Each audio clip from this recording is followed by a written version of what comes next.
Hey guys, thank you so much for clicking on this video. It really does mean a lot to me that you're giving it a try. So if you do enjoy it, go ahead and press that like button, leave a little comment, share this video with your friends and family, and then also subscribe to the channel. If you subscribe to the channel, you press that notification bell and press all alerts. Whenever I make a new content or a new video, you guys get notified. So in today's episode, I speak with Brandon Cox. He's a police officer. I know, it's different. I didn't talk to a firefighter. Brandon Cox is a police officer at a local police department in our area, and he's also a canine officer as well. So he talks about being a dog handler, and he's also in the Marine Corps, talks about being a drill sergeant and the schooling they had to go through and all the sleep deprivation. And he's got some pretty good stories as well. So it's kind of a long episode, but I know I really enjoyed it. So I hope you guys enjoy it as well. So how's your day been, dude? It's good, man. Just got off work. How was Didn't shift? get rained on, so that's good. Yeah. It's even better. So how'd it go? Any good calls today? Anything fun? Today was pretty standard. Like, that's weird. So day shift is definitely a different beast, man. Like, I just went to days from being on nights for 6 years. Mm-hmm. So it's like, it's definitely a different beast. It's still fun. But, you know, on nights, it's like you're not as busy consistently through the day or through the night. But during the daytime, you're just like more busy. It's just different. At night, if you get something, it's usually like really good, you know. You're not quite as busy all the time, though. Mm-hmm. But let's go ahead and talk about your background real quick. Yeah. And so Brandon Cox, Mm-hmm. Thank you for coming on, first of all. Yeah. I really appreciate it, man. It means a lot to me. No, I'm super humbled to be here, man. I'm glad you asked. Hey, I'm glad I did it. I was kind of nervous. I'm like, he's gonna say no. This guy is an idiot. Yeah. So I'm glad you said yes to it. So let's talk about you after high school. Tell us from high school went on. Yeah, so I went to Franklin Community High School, and I graduated. I was supposed to be class of 2007. I actually graduated midterm, so I graduated in December of 2006. I joined the Marine Corps straight out of high school. I was barely 18 when I joined, and so I graduated December 16th, I think, 2006, and then I was in boot camp January 3rd of 07, so really quick. So I was in the Marine Corps from 2007, and I got out in July of 15. Yeah. That's awesome. So what'd you do in the military? Oddly enough, so I was actually a firefighter of sorts in the Marine Corps. I know that makes you happy. I didn't even know that. No, I know. I was like, I'm going to dump this on him and blow his mind, you know? But no, so I joined. So typically, when you join the military, you have a contract to do a certain job. Mm-hmm. Well, I wanted to be a military police officer. But in the Marine Corps, you can't do it until you're 19. You have to be 19 when you join. So my recruiter's like, hey, I can't get you into this because you won't be old enough. So I can, you have some other options of what you can do or whatever. But you can't be an MP. So my next best thing is okay, I'll just go into the infantry. That sounds cool. And then at the time, keep in mind, this is 2006, 2007. So everybody wanted to be in the infantry to join the Marine Corps. So it's hey, we don't have enough slots for you. The only way you can do what you want to do is to wait. And I was like, man, I'm so ready to go. Start this career, start my life. So I found another career field. So they don't assign you a specific job. They give you a career field that has several jobs that lie underneath that career field. So the one I was one of them was crew chief on a helicopter, which that's what I was trying to do. That's the one that I really wanted. And then there was aviation ordnance, which are the guys that load bombs on airplanes and stuff. And then what I ended up doing was called aircraft rescue and firefighting. So essentially you are my firefighter 1 and firefighter 2 was part of my certification. They post through an EMT course, and then they do your hazmat tech, and then aircraft firefighting, which I don't know does the civilian fire side have an aircraft certification of it? There are aircraft certifications that you can do. There's classes you can take, but in your basic fire 1 and 2, you do go over those with your class. Okay. Your class A, class C foams. You go over AFFF stuff. Which I have a funny story about that. I just learned. We'll get to that, but so you go through. That's part of our job, and it actually is a wide scope. People hear oh, you're a firefighter. Is it normal firefighting? Dude, it's completely different. From what I've seen you guys do and just how the civilian fire service is, it is definitely, it's different. And then there's the deployed side of our job, and then there's the stateside of our job, which are two completely different aspects, really. So yeah, that's So you sign up for that general field, and it's just like you find out in boot camp which job they actually gave you. So I remember like being in boot camp, and they're like reading everybody's jobs and MOSs, and they're like, Cox, aircraft rescue and firefighting. I'll never forget my drill instructor's like, I'm gonna cuss here, but he's like, what the fuck is that anyway? I'm like, I don't know, sir. I was like, I have no idea what it is, but all right, I guess that's what I'm doing. And I remember asking like, so after boot camp, Marines go through Marine combat training. Like the thing is, every Marine's a rifleman. So you all go through the same combat training. You're a rifleman before you're anything else. And I remember being at that training, and I'm like asking the instructors, like, hey, what's this job mean? They're like, I don't know. Like nobody had ever heard of it. And I'm like, does anybody know what this job is? So I'm completely blind going into this. Like I have no idea what I'm getting myself into. Like I never really had aspirations of being a firefighter. I mean, I didn't really know anything about it going in. Mm-hmm. So anyway, after combat training, I get sent to a place called Goodfellow Air Force Base, which is in San Angelo, Texas. And that was like my introduction into what being a firefighter was kind of like. So the way the school goes is basically your first, like, I think, God, it's been a while. So your first 4 blocks of training is like your firefighter 1, firefighter 2. So you get all those certifications, you do all the live burns, you do all that, and it, surprisingly, I was like, wow, this actually is pretty cool. This is really fun. So we do that. And then your 5th block is like your hazmat training, where you go through, and it's just hazmat like ops. It's not technician or anything like that. It's just real basic hazmat ops. And then your 6th block is like the aircraft side, which is what the Marine Corps does. We don't have any structural, we do, but we don't have any structural responsibility for the bases. So like on a Marine Corps base, they have what's called Federal Fire Department, which is basically civilians that are responsible for like the entire base with the exception of the airfield. The airfield was like our territory. So yeah, in a nutshell, that's how that all went down. Completely oblivious to what I was signing up for. I look back at it now, I'm just like, yeah, that was totally random. So why didn't you just stick with firefighting? Because you're a cop. Let's just go. You're a cop. Yeah, I'm a cop. So, it was just kind of a weird. So growing up, and my dad, but for people who are listening who don't, I grew up in a law enforcement family, man. Like my dad, let's see, 2 of my uncles, 2 of my cousins, they're all police officers. And I was the kid growing up, and my dad has all these stories for days about this, but man, like my dad was and still is like my biggest idol. Like I was the kid every day he would get dressed in his uniform for work. I'm like, just watch him get dressed. It's like the coolest thing ever, man. Like I watched Cops every night, like from the time I was old enough to remember. Like it was just, I just remember like seeing my dad as like a superhero. Like this is awesome. Like he goes to work and chases bad guys and like helps people and gets to drive fast and the sirens. And so I was a kid, like I had like my own gun belt, duty belt. Like, dude, it would be like 90 degrees in the summertime, and I would like break into my dad's police car and act like I was running radar and stuff. Yeah. So that's kind of, it was always in the back of my head. Like, man, I was always ate up with the idea of being a police officer. Like that's like all I ever wanted to do. So, but no, I really did, like, getting back to the fire side of things, like I really didn't start to enjoy it. And I was not good at it at first, honestly. Like while I was going through that training at the Air Force Base, so to kind of give you a snapshot of what I looked like in high school, I was like 5'9", 5'10", 130 pounds when I graduated high school. Dude, wow. Yeah, like super skinny. Like I could run for days, but anything involving like lifting someone heavier than me, like I'll admit it, like I was just a weak kid. Like, but yeah, so I was super skinny, and then like getting thrown into some of that training. Like, dude, when we're doing like hose advancements up like 8 flights of stairs and stuff, like I went down one time because it was like 110 degrees where we were at too. It was brutal. And you throw all that stuff on, man, like, we give each other a lot of crap, but like it really is not a physically easy job to do, especially if you can't carry, a significant amount of weight up some stairs multiple times. But then you throw the fact that, okay, you're in the Marine Corps doing this. So it's like everything, okay, we have to do things 10 times harder than they actually are, While eating crayons. Well, right. Well, the red ones taste the best. Yeah.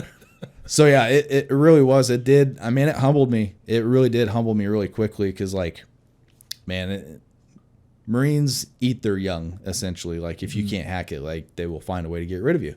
And that's the beauty of, like, why we are who we are in that sense. So yeah, that experience definitely did humble me, but I think the challenge of like, I'd known nothing about this, and even though at the time I didn't really enjoy it, like I couldn't allow myself not to like be good at it. Like I'm just a very competitive person. I always try to be the hardest worker in the room, and like it more or less just made me mad that I like wasn't good at it right off the bat, which made me want to be, like work twice as hard to do it. And there's a lot of people that, and we'll get into it a little bit more, but like my first unit, I was, I had a lot of good people kind of help me get to where I am, in a very hard way, so. When you talked about doing the training, doing the flights of stairs, what was the thing that you found most challenging? While you were wearing obviously fire gear, Yep. So full SBA, breathing on air, Yep. as you're climbing up with most likely a hotel pack, Yep. and then you're dragging. Was it a charged, non-charged? So we did both. We did Okay, charged so and non. Yeah, and what was the uncharged. thing that you found the hardest? Was it the cardio version of it? Was it the weight version of it? Because I'm assuming the cardio for you was easier. Right. Yeah. So the weight would be the biggest thing. Adding Was that the the weight- biggest challenge, and then also the clunkiness of the gear? Yes. So the heat where we were at and just the weight of it was really, I think, what did it for me. The cardio part, like I said, I could run for days, man. Like running was not a thing for me. It wasn't ever really challenging. But then you put on a bunch of gear that essentially weighs almost as much as I do. Yeah. That's the great equalizer, man. It's like you throw all that stuff on. It's like, yeah, cool. You can run for hours. We'll throw all this crap on that weighs as much as you do, and then do it. Plus throw some 100-degree heat in there, and yeah. So that was really, I would say, the most challenging part is just doing all that with an extra person on you, essentially. So with switching over now to the police side, what have you taken from the Marine Corps working at the police department? Oh man, like honestly, this will be a long conversation about this specifically. The Marine Corps absolutely 100% made me who I am as an adult, on top of how I was raised, because I really was raised right. I mean, I can speak better about my family and how I was raised, and just who I was surrounded by as a child. My childhood was very good. Like I don't have like a hard story growing up, other than my dad was very strict. Like I grew up with a very strict set of morals. Like you don't embarrass your family name. Like you don't embarrass your family. You always do the right thing.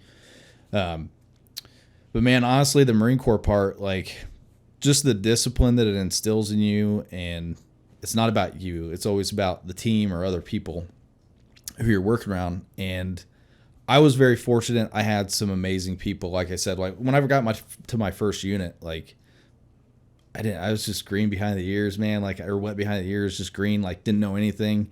And I got taught a very hard lesson, very early. So when you get to your first unit, when you're in the Marine Corps, like, first of all, I'll give you a description of what I arrived to. So my first duty station was Hawaii, which everybody's like, dude, paradise. Yeah. It sounds like fun. Yeah, it sounds great. So I get picked up from the airport at like 9:00 at night. So everything's dark, it's dark in Hawaii. And I remember going down like the escalator, and I had talked to this guy. He was a corporal. His name was Fitzgerald. He was like my sponsor. He was like responsible for like getting me there and all that stuff. So I remember going down the escalator, and it's like, as soon as I saw him, they stuck out like a sore thumb, man. Like these two Marines just sitting there with their arms crossed, like waiting on the new guy, So I'm going down the escalator, and I see them, and I'm like, oh God, these guys are for me. They look so angry. You know what I mean? Like they just look intimidating, And so they kind of give me that look. They're like, hey, are you PFC Cox? I'm like, yes, sir, Corporal. Like, just nervous. They're like, all right, grab your bags. Let's go. Like, dude, from that point on, it was like, okay, culture shock. Here we go. This is like the real Marine Corps, So they put me in this guy's car, and they had driven separately. So like me and Corporal Fitzgerald at the time, and I'll never forget, he made me seatbelt my luggage in the front seat and made me sit in the back seat. So I'm like, okay, this is demeaning.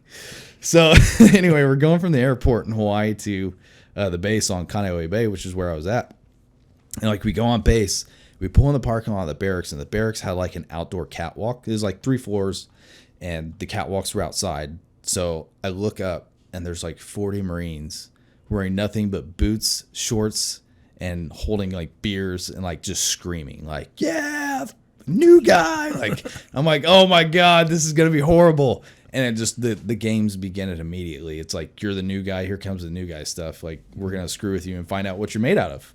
Because essentially, I mean, it's the same in the fire service, police, military, no matter what you do, like, hey, I have to be able to trust you with my life, you know?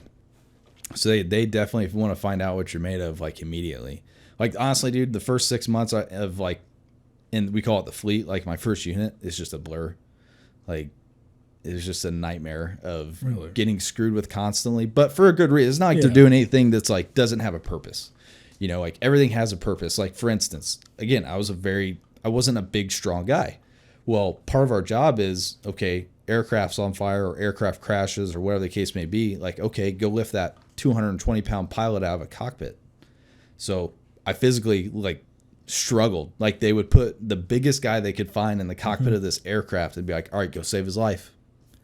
And I'm up there struggling. And, of course, the whole time they're screaming, he's dying, get him out of there. Like, stress. And here I am trying to get this huge dude out of a tiny little cockpit, and I'm standing on top of the aircraft, and like I'm struggling, and the whole time these guys are just like screaming at me, calling me every name in the book, and I'm like, afterwards I'm just like completely defeated, you know, like physically and mentally. It's just like, wow, this is hard, you know. And so you guys have like Rescue Randys? Yeah, we got. Okay, yeah, it's like a big dummy. Yeah, we got a big old dummy. Yeah. We have a couple of them. Yeah. Yeah, so Rescue Randy was my friend for like a week after that. So they're like, all right, since you're too weak to carry someone around, guess what? You don't go anywhere without Randy. And I mean anywhere. I mean like bed. I mean the bathroom to sit down and eat. Seriously? Dude, Rescue Randy went everywhere with me. How much do you think he weighed? He's 200 pounds. 200 pounds? Yep, I remember them saying like, this is a 200-pound man. Like, he's going with you everywhere. He is your new friend. So I shit you not, dude. He was your new friend. He was in bed with me. Like, I slept next to Rescue Randy. Oh, yeah, because our shifts are, so we would work kind of like the same working days I work, like schedule I work now. So we're like 2 days on, 2 days off, 3 days on, 2 days off, 2 days on, 3 days off.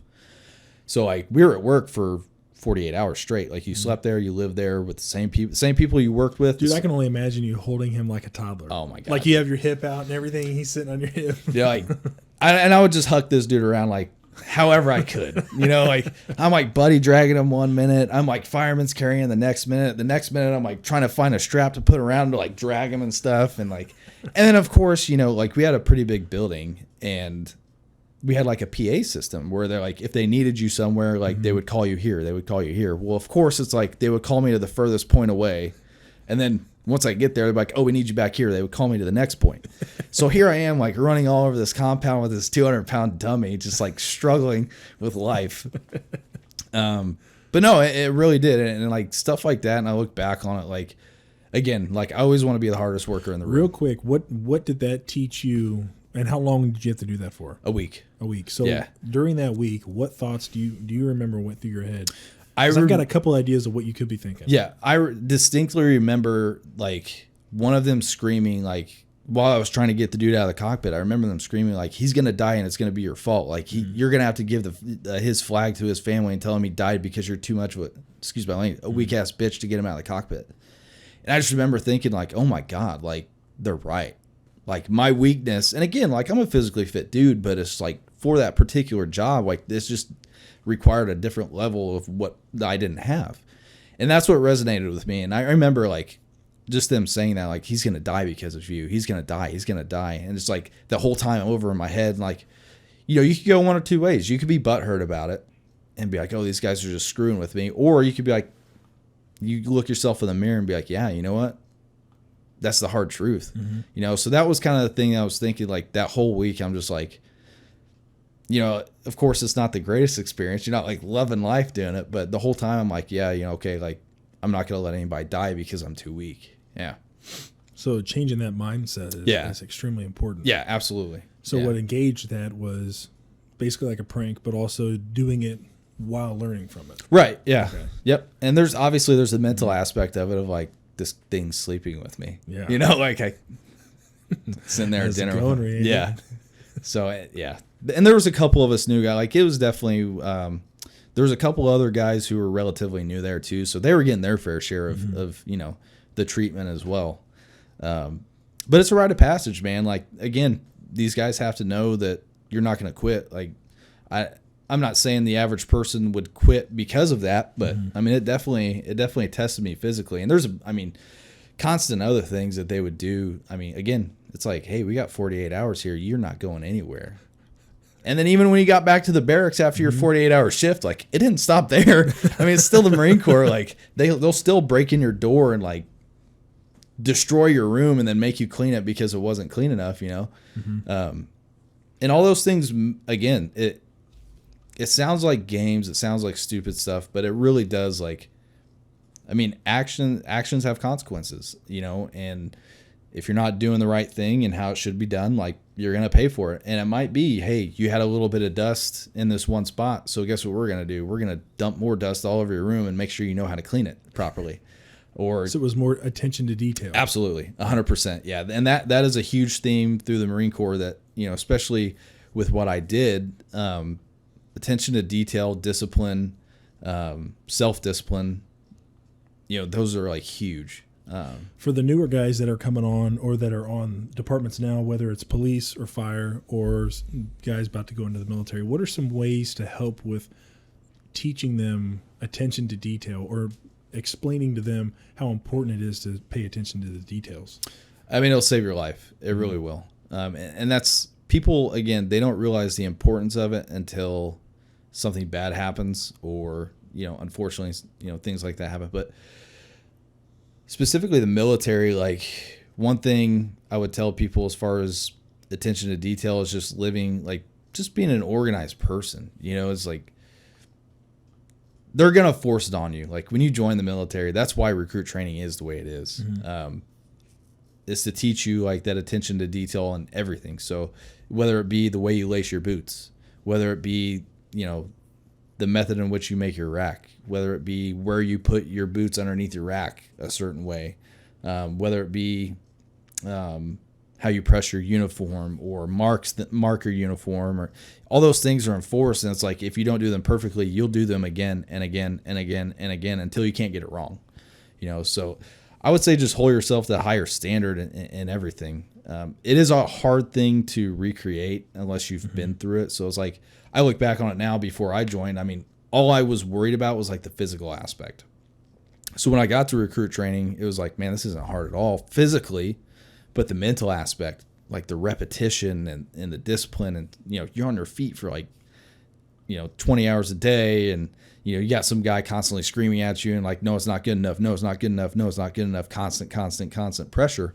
That's what builds up. And I think that's what gets people mainly is like just the mental stress of it. And then not only that, you're an 18-year-old kid who's never been away from home, and then all of a sudden it's like, hey, time to be a man. Figure it out. So I'd be crying. Yeah, I know. I'm such a softie.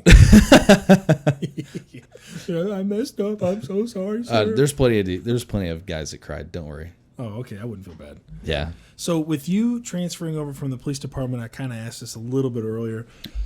What has been your most influential moment being a police officer?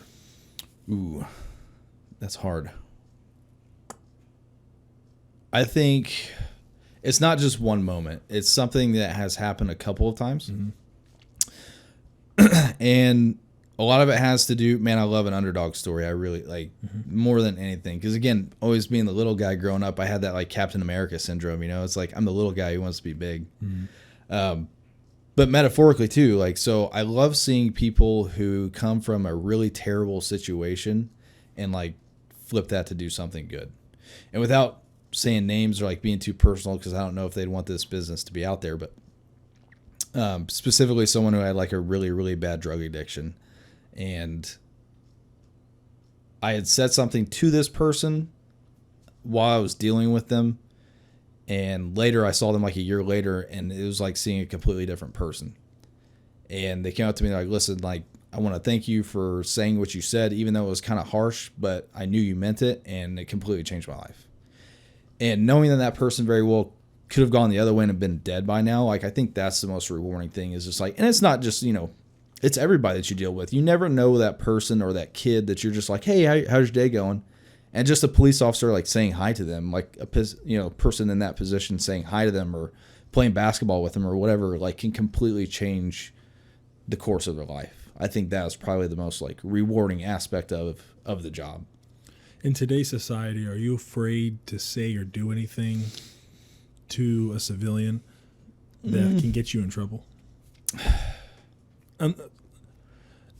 Disregard the obvious stuff that would offend somebody, but with today's society, obviously, like what's going on in other parts of our country, right? With how officers are treated, is there anything that you are ever worried about, like not being backed up by your own administration, or is there? Because there's been obvious things that have happened, like in Oregon, like Portland area, where their administration has obviously failed, and then the officers are just leaving in droves. Right. So, is there ever anything like that for you that just makes you worry at all?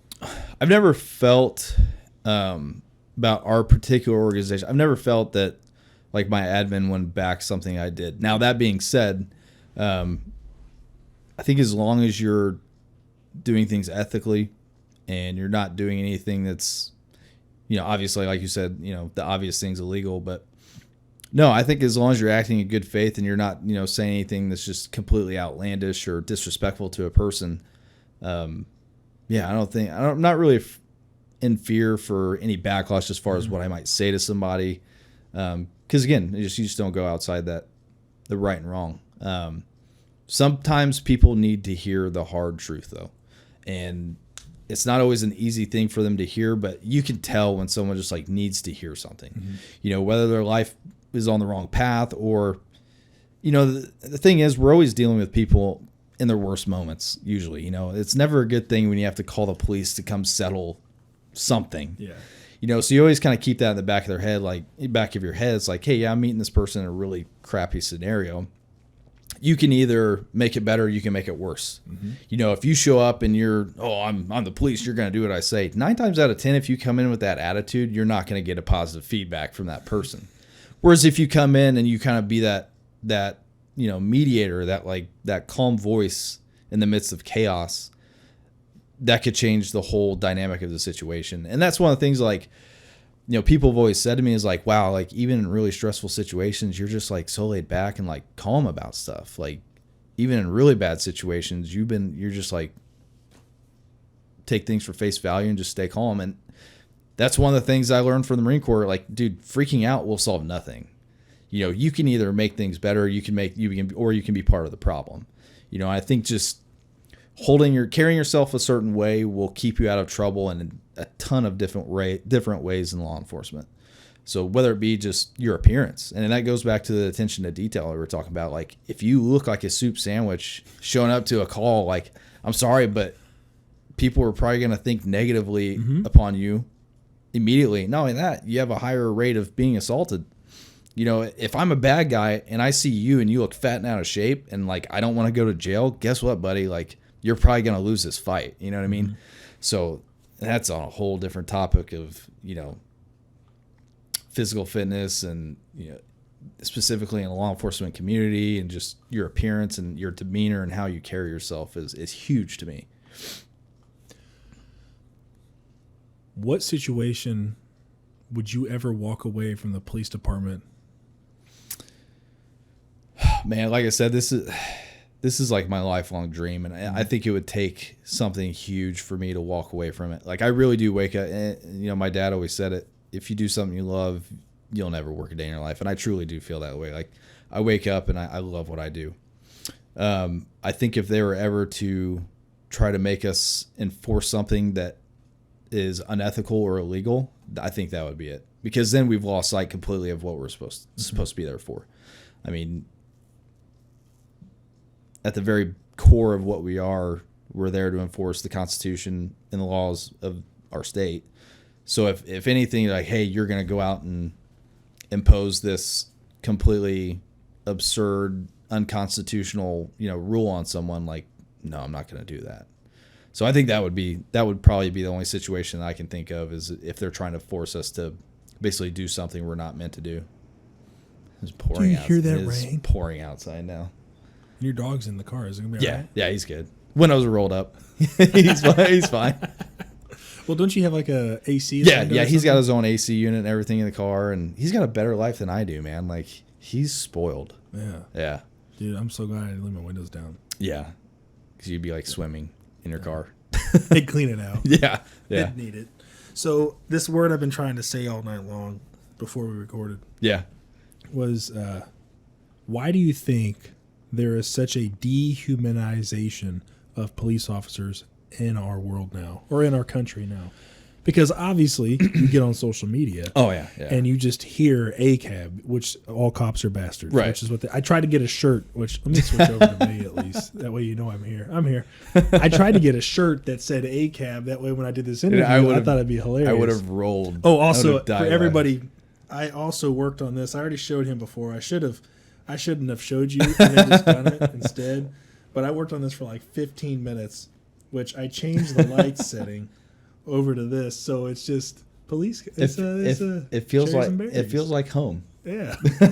I was gonna do it earlier, but I was like, no, that'd be so stupid if I just did that. So instead, I'm just switching it over. Oh, that's the wrong one. Well, now I did it on this. This will just be embarrassing, making a fool out of myself. But obviously, you get on social media and you see cops trying to detain somebody, and then people are just beating the crap out of the cops. They just come in randomly. They're just surrounding the officers and just starting to punch and kick them. In the last year and a half have obviously been extremely terrifying to be a law enforcement officer, because I worry about my brother too, which obviously in the area he's in right now, he ain't got nothing to worry about. And if he does, then the county's done something wrong. Yeah. So, but with saying that, though, for these officers that work in these areas that are more likely to have that happen, which is a large inner city area, right, particularly Democrat-run city, it's most likely to happen there. So, with that being said, why is it you think there's a dehumanization of law enforcement officers? Well, and specifically, so there's a lot of things that go into this, from my opinion. Mm-hmm. We could go into the social aspect of it, as far as, I mean, just the general lack of respect for authority, and I hate to be the guy that's like, oh, this next generation sucks.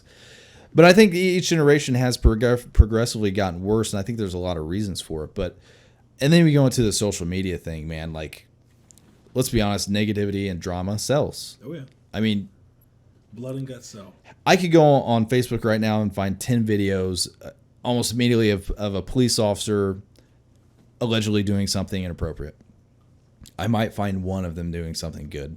You know how much body camera footage is probably out there of like cops saving a kid's life, or talking a suicidal person down, or solving a domestic dispute, or pulling someone out of a burning car. And that stuff happens every single day, and nobody ever hears about it because they're like, oh, well, that's their job. That's what they're supposed to do. But the second that a video pops out of someone filmed on their cell phone of, these police officers abusing this person, or whatever the case may be, and it does happen. Like, I'm not sitting here saying that there aren't bad cops out there. You're going to have your 10% in any community. But I'm here to tell you is, I don't know a single cop that goes to work is like, I'm just going to violate someone's rights today because it seems cool.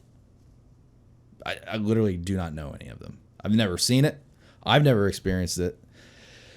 So I think, again, social media, I think there's definitely an agenda. But I think the biggest thing is, just to be quite blunt, people don't like being held accountable for their actions. So they always assume like, oh, this cop's just screwing with me. So, I think a lot of people really do have that mentality. And also a lot of people draw their opinions based on what they see on social media versus their actual real life experience. And I've literally had this conversation with a kid. I was on a call, and I was speaking with he was, I think, 16 or 17 years old. And he's being kind of defiant. He's like, man, I just don't like cops. And I'm like, well, why not? And I'm just having like a conversation with you. I'm like, why don't you like police officers? Well, y'all are always just messing with people, and you're always hurting people and doing this and doing that. I'm like, okay. I was like, so do you know someone who's been assaulted or violated by a police officer? Well, no. I'm like, okay, well, have you? No. So why do you have that opinion? Have you ever had a negative encounter with a police officer? And he's like, well, no. I'm like, then why are you making that assumption? Well, it's because he's been told. Right, because he sees it all over social media. I think that there's a huge narrative. You don't mind me interrupting. I think there's an actual narrative being pushed that there's, everything to me comes back to how are we raising people? Absolutely. How are we raising our kids? Yep. Which right now, my wife and I don't have any kids. We're trying, but it comes back to how are you raised, and then what are you taking in every single day? Are you taking in the bad, negative news? Are you listening to the doom and gloom? Are you listening to certain news networks that only promote bad stuff? That, I mean, if you watch the news, it's not promoting sunshine and rainbows every day. Absolutely not. They want to do the most negative stuff, and that's what sells, sadly. Right. Which your local news networks, they won't do a lot of that stuff, but more of the major media networks, that's what they do. I think that there is a poor decision that a lot of departments make with their PR, with posting stuff on Facebook, Instagram, here's the thing. I can switch it to me since I'm talking, I guess. I'm so bad at this. If I did badass videos and quick commentaries and quick little clips that people are going to attract their attention, like I can get a lot more views. That's but clickbait. I don't do that. It's clickbait. But I don't do that because, like, for one, it takes a lot of time and effort, a lot of time that I don't have. Right. The only time I do have is to sit down with somebody, then kind of work on this for 2-3 hours, and then post it out, and then I go to bed. Or for a department, they'd have to hire an actual media person that specializes in video editing and audio editing and software development for doing media personnel stuff. So without doing that to make it more attractive for the younger crowd and for the people who don't like officers, I mean, it's a lot of work, and I think it sucks, but I think a lot of departments kind of fail on that because there's some departments out there that have a really good PR team that will come in there and they do some badass videos, and it makes the officers look a lot better and more personable because they don't seem too personable. Like, you see a cop, you see like, oh, it's just a cop. Right. That's what you see. You don't see an actual person. Right. And I think that has a lot to do with why we see a lot of negativity too. Is like they just don't see me as a person. People need to realize, man, like we're just people. You know, we have feelings and opinions and emotions too, and we have families at home. But yeah, I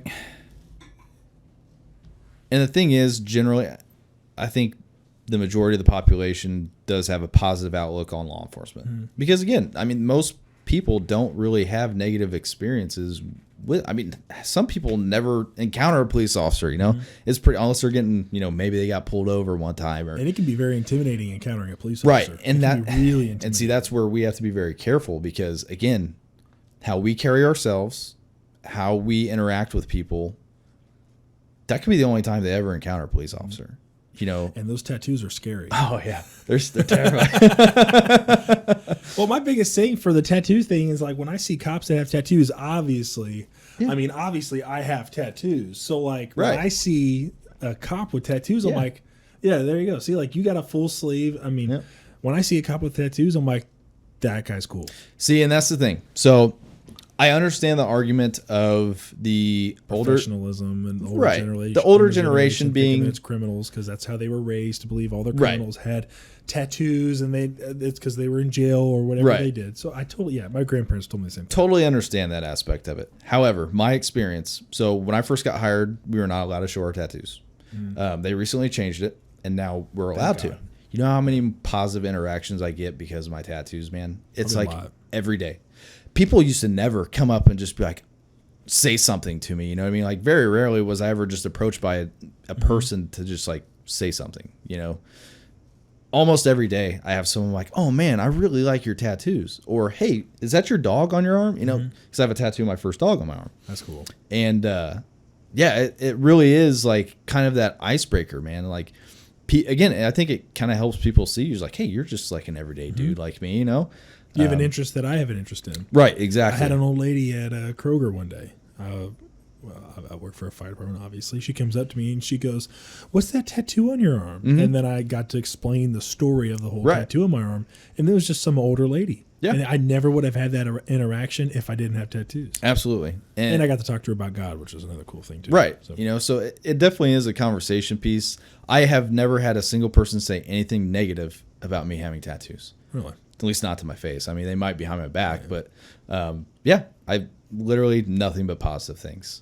So you my dad mentioned, might not agree, but you know, I talked to a guy on here before. His name was Brady. I did an episode with him, and he goes, I think he said, I don't hire people with tattoos, but if you do have tattoos and I do hire you, you have to cover them up because of professionalism. Really? And he said that right to my face as we were recording, as I had a T-shirt on showing my tattoos, and I said, so I'm not getting the job, I guess. Yeah. Well, and I mean, but I get it, and that's right. that's his thing. He owns a private business. He can do Right. that perfectly. That okay is his decision. Yeah. My thing is, and again, this has a lot to do with how I was raised. I'm not going to judge you because of how you look, or if you have tattoos, or what. I'm going to judge you based on your actions. Like, and that's how I treat everybody, man. Like, honestly, like, I will always I'm almost too nice sometimes, I think. Like, I will always give someone the benefit of the doubt. Like, and again, going back to how I was raised, like, the golden rule of treat others as you want to be treated. Like, I think if everybody would just treat everybody else how they would want to be treated, this world would be a much more positive place. You know what I mean? And I think that's what people kind of need to get back to. Like, we need to stop, you know, all this negativity and, you know, always out to get one. And again, I hate to make it seem like that's how society is right now, but, you know, we're talking specifically about social media and just the perception of police officers sometimes. But again,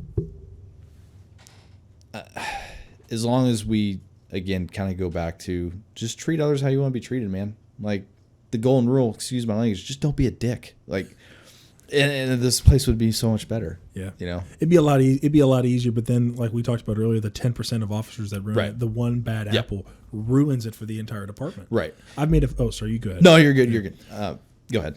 So I've had a couple friends that have had bad experiences with officers, and I'll sit there and I'll talk to them. And it was the officers in the city just north of where I live. Okay. And they'll sit there and tell me what happened. And I listen to him and I say, okay, so what did you do to possibly inflict that little bit of anger that officer had? Right. He's like, and I know the people personally, and they're like, nothing. Like, he came up and he was a straight up dick the entire time. And I'm like, well, let's think about this. Maybe he was having a bad day. Right. He took it out on you because he just got done dealing with some crackhead who's got a baby that she just threw in the trash can. Right. And he's still pissed off about it. And he's like, yeah, I guess. I said, but still, like, when you go to that next call, you got to shake that off because you can affect that person negatively, and that's a really tough thing. I was put in a situation similar to that, which is why I mentioned that. But you have to wipe your mind of that and then move on to the next one, because you never know what positive or negative effect you can make on somebody. Because that guy came to me pissed off, right? And he was like, "Dude, F cops. I don't even like him anymore because this guy was a dick to me." And I'm like, when you bring up a really good point, especially about having to go from seeing something horrible to that next call. Mm-hmm. And that is probably one of the most difficult things to teach someone how to do. And again, you know, I said it earlier, the Marine Corps truly did, you know, the way I was raised in the Marine Corps made me who I am today. And the people that helped me get to where I am are the reason why I think I've been successful. Is I've always had that ability to, like, turn it off. And I don't, honestly, I wish I could tell you, like, this is how I made myself do that. But man, I think the way I look at it is, you can either help this person and make things better, or you can be part of the problem. But regardless, freaking out or letting something mentally get to you is not going to solve anything. Like, it's just going to make things worse. So you just have to be able to say, hey, you know, all you can do is help and try to make it as best as you can, and that's it, and move on. You know, so if you deal with a really bad situation, you know, maybe you need to be honest with yourself and be like, hey, maybe I need to take a step back for a minute. And, like, that's the thing, you know, cops, firefighters, military, we're such proud people that it's hard to be like, I need a break for a minute. You know what I mean? And, like, hey, you know, if, say, just for example, you have a hard time dealing with seeing, and for me, I've got a soft spot for kids, obviously, you know. If a call comes out involving a child, maybe you just dealt with something that really affected you involving a child. And the next call that comes out involving maybe an abused child or something like that comes out. Maybe you need to be honest with yourself and be like, hey, maybe it's not, you know, you still have to be able to do your job. but maybe you should go to your supervisor and be like, hey, I'm having some trouble dealing with this, and actually seek some help with it versus just burying it and then things build up and then you explode. And I think that's what I think that is. I think cops just get like, or law enforcement, firefighters, EMS, military, like you have to be able to decompress and deal with so many things that you see, because again, every day you're dealing with conflict, you're dealing with heartbreak, you're dealing with all these different things and emotions. And it's like, you're trying to fix everybody else's problems, but then you don't take a time to just decompress and deal with your own problems. And I think that does lead to that kind of like that angry cop that's just like, you just can't deal with things in a positive manner because you have all this stuff built up inside. I was listening to a psychologist talk one time. I wasn't seeing a psychologist. But I was listening to one talk, and she works specifically with a police department. She is there specifically for that department themselves. See, I think that's an awesome idea. That was actually a really good idea. I think she was a clinical psychologist, and what she did was she would sit there, and after any more of a serious event for an officer, you have to go talk to her. Right. It was mandated. You have to at least talk to her. I think it was an hour. And most guys were very against doing it, which I could totally see that. Like, I don't need to talk to a shrink. Well, what the fuck are they going to do for me? Like, I totally get that. But then again, like, hey man, there's a reason why we probably need to do stuff like that to help with you are dealing with so much stress and so much crazy stuff during your normal shift that normal people don't deal with. Right. Which is why you probably should be talking to a psychologist about a lot of this stuff, because what's going to happen later on down the road, like you just mentioned, you're going to be pissed off. You're going to be mad at the world. You're going to be pissed at your commanders. You're going to be pissed at the new guys coming on. You had a bad attitude. Well, then you can also add in the alcoholism, substance abuse, losing the motivation to be physically fit, just getting lazy. It's like, oh, I'm just going to go home and drink beer because I'm stressed out. It's like, no, like jujitsu solves everything. Yeah, like you do work out, go for a run, like do something productive. I find that doing something productive that makes you feel better is better than for dealing with stress than any of that other crap. And again, talking, I mean, I think that's an awesome idea. We'll have to talk afterwards and find out what department that is, because that's an awesome idea. Yeah. I'll find that out. I don't want to say a department name. I don't get it wrong. But I was listening to it on a Joe Rogan episode. Okay, yeah, dude, I listen to him all the time. And he's got some good people on there. He can literally have a conversation with anyone. Yeah. Like, and that's the cool part about it is like he doesn't push his own views. Like here's a really I'm gonna look it up. While you talk. Yeah, here's a really good concept that I think everybody needs to understand is like we can disagree on something and still be friends.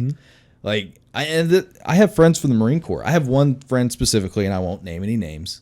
Me and him were drill instructors together, and he has a very negative outlook on police officers. Whether it be for his personal experiences, I'm not sure what the reasoning behind it is, but he'll post like a lot of anti-cop stuff. Oh, and of course, we're friends on Facebook, and I see it, and I just take it with a grain of salt, and I'll literally just comment on it. Like he made some post the other day, and I'll just comment on it like, "I still love you," just like throw that out there. He's like, "I still love you too, dude." He's like, even though you're a pig, like, but we can still disagree and I can still be your friend, man. That's the thing. Like that dude will be my brother till the day I die. We went through a lot of stuff together. It's like, okay, yeah. Like maybe he's had some bad experiences or whatever, but that doesn't mean I hate you. It doesn't mean I can't be your friend. Doesn't mean I'll even delete you off Facebook. Like I'll probably just comment, I'm still your friend on there. Well, we get such a huge divide on social media and just using Facebook and Twitter and Instagram. I mean, not much as Instagram, but more Twitter and Facebook. There's such a divide because you're sitting at home. You probably somebody wouldn't say that to you to your face. Oh yeah, absolutely. Most of the time they won't say. Most of the time somebody won't say anything like that to my face. It's like if you see me walking down the street, I bet you wouldn't say that to me. And it's not like an intimidating factor, but it's like, no, I'm not going to be a jerk to that guy for no reason just because I don't like the profession that he chose. Right. It's not oh, that dude's huge. It's not any of that. It's just you wouldn't do that most likely. But if you do that, then you're the problem. Right. And here's the thing too, and I find this interesting. There are people. It was NYPD. Then. Okay. Yeah. It was mental health resources for NYPD members. So I think that's awesome, man. It is really cool. And they have the budget for that as well. We do something similar. I mean, pretty much every police department nowadays, if you're involved in a critical incident, you're going to have basically a team. Basically a team of people that you can talk with, and then the peer support groups as well. Yeah. So which is great, but that is an awesome idea.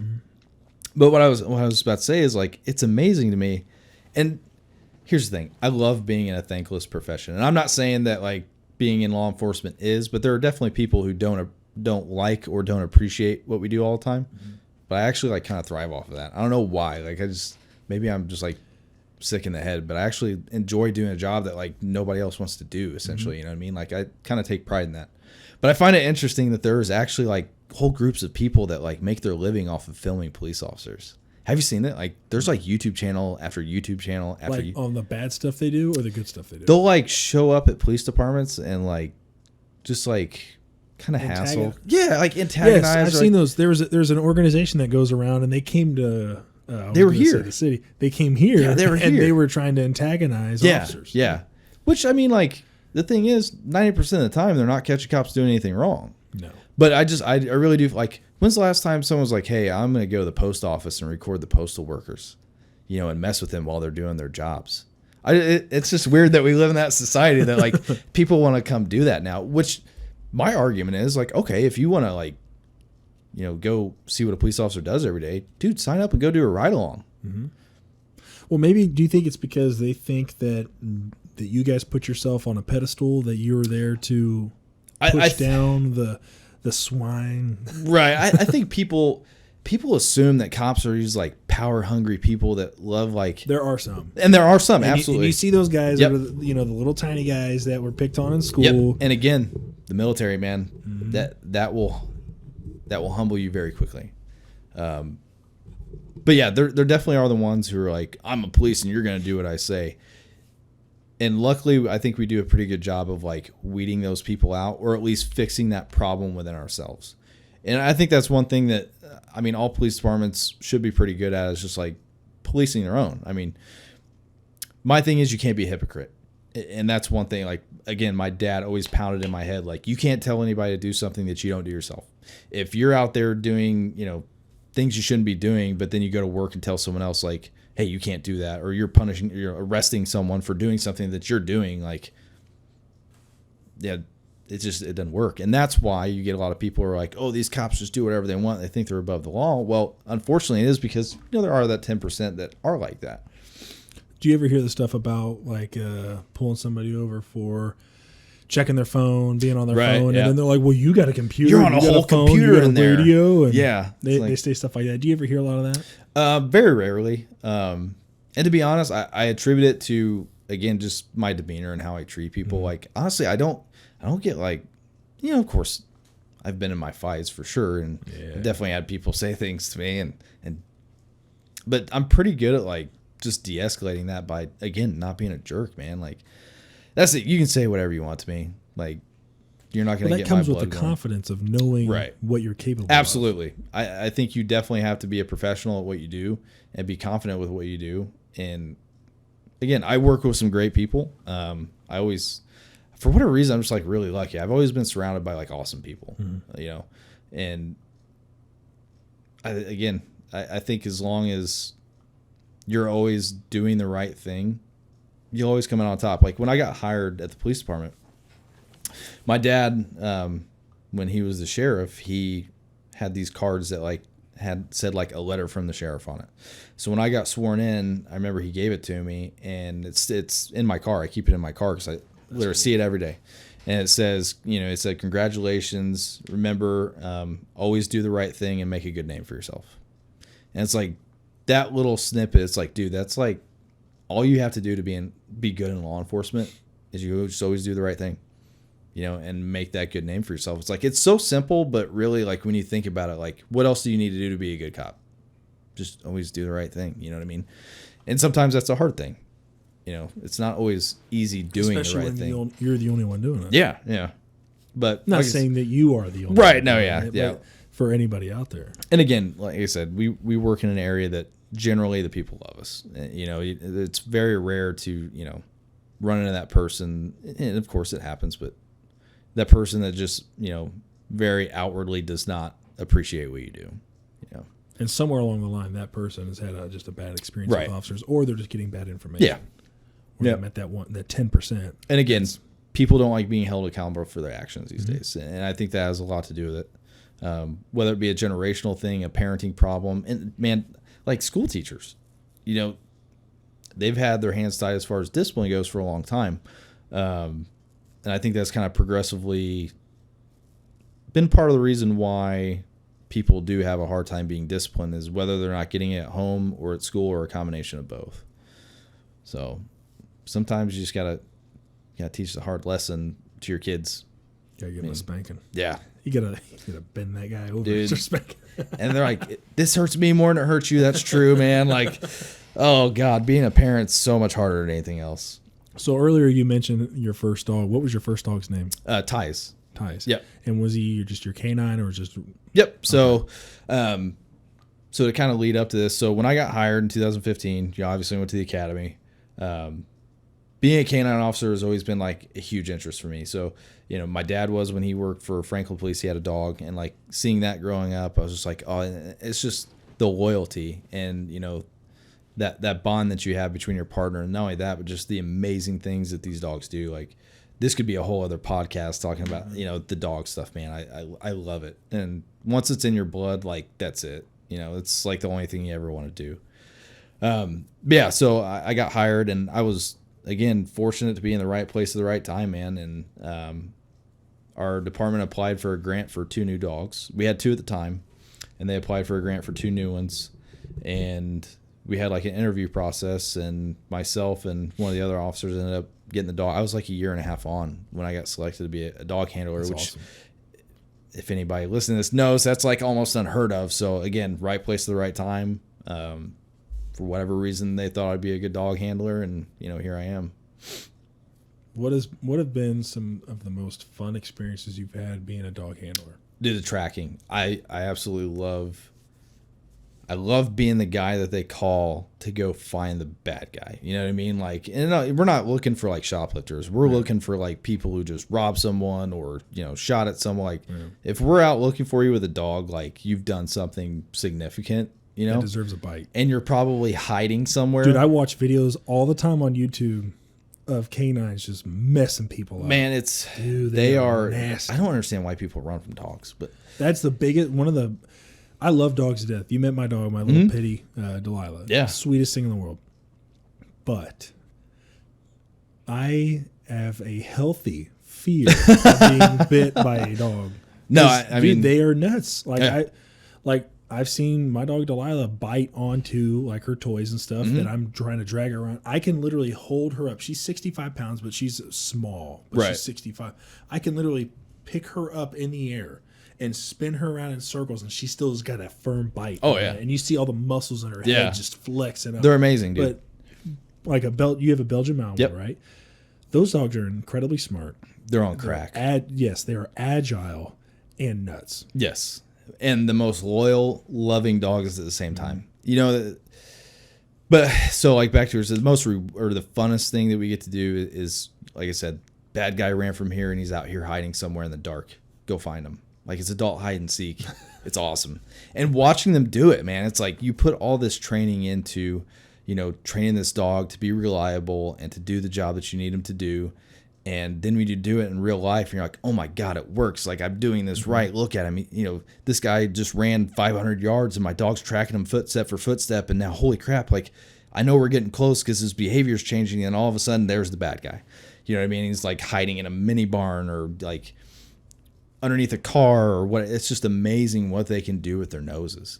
So at what point, when you do find the bad guy, at what point do you let go of the lead or unclip whatever it is, or give the command to apprehend, for the dog to apprehend, or for you to just like, he just stays there and you make the call to say, hey, keep him there, don't let him move. But if he does move, get him. So what decision? It depends on the situation, but the golden rule is if they comply, they're not going to get bit. Yeah. It's sometimes though, and there has been times where you might be tracking along in the dark and all of a sudden your dog's got someone's body part in their mouth. Because they just so have, like, they come around the corner, the dude's right there, boom, the dog's going to bite him. And that's part of, like, for us, we always make an announcement. So, like, for a building search, if you think some guy's in a building, you would give them an announcement of, hey, police with a canine, come out, surrender with your hands up, make yourself known, or the dog will bite you with or without command. So, basically, that's what it's saying is, like, if you're in here, we're sending a dog in, if he finds you, he's going to bite you. So don't put yourself through that and give up. So typically, if you send the dog in a building off lead and the dog finds him before he gives a chance to give up or whatever, then he's going to get bit. But I mean, for you as a handler, what kind of stress are you feeling or under in that situation when you're letting your dog go into the unknown? You know that, because I'm not gonna lie to you, dude, it's a hard. I'd be terrified to do just that. Thinking about it, there's definitely been some times where, like I'm about to put my best friend in a situation that he might not make it out of, and that is a very, very hard thing to come to terms with.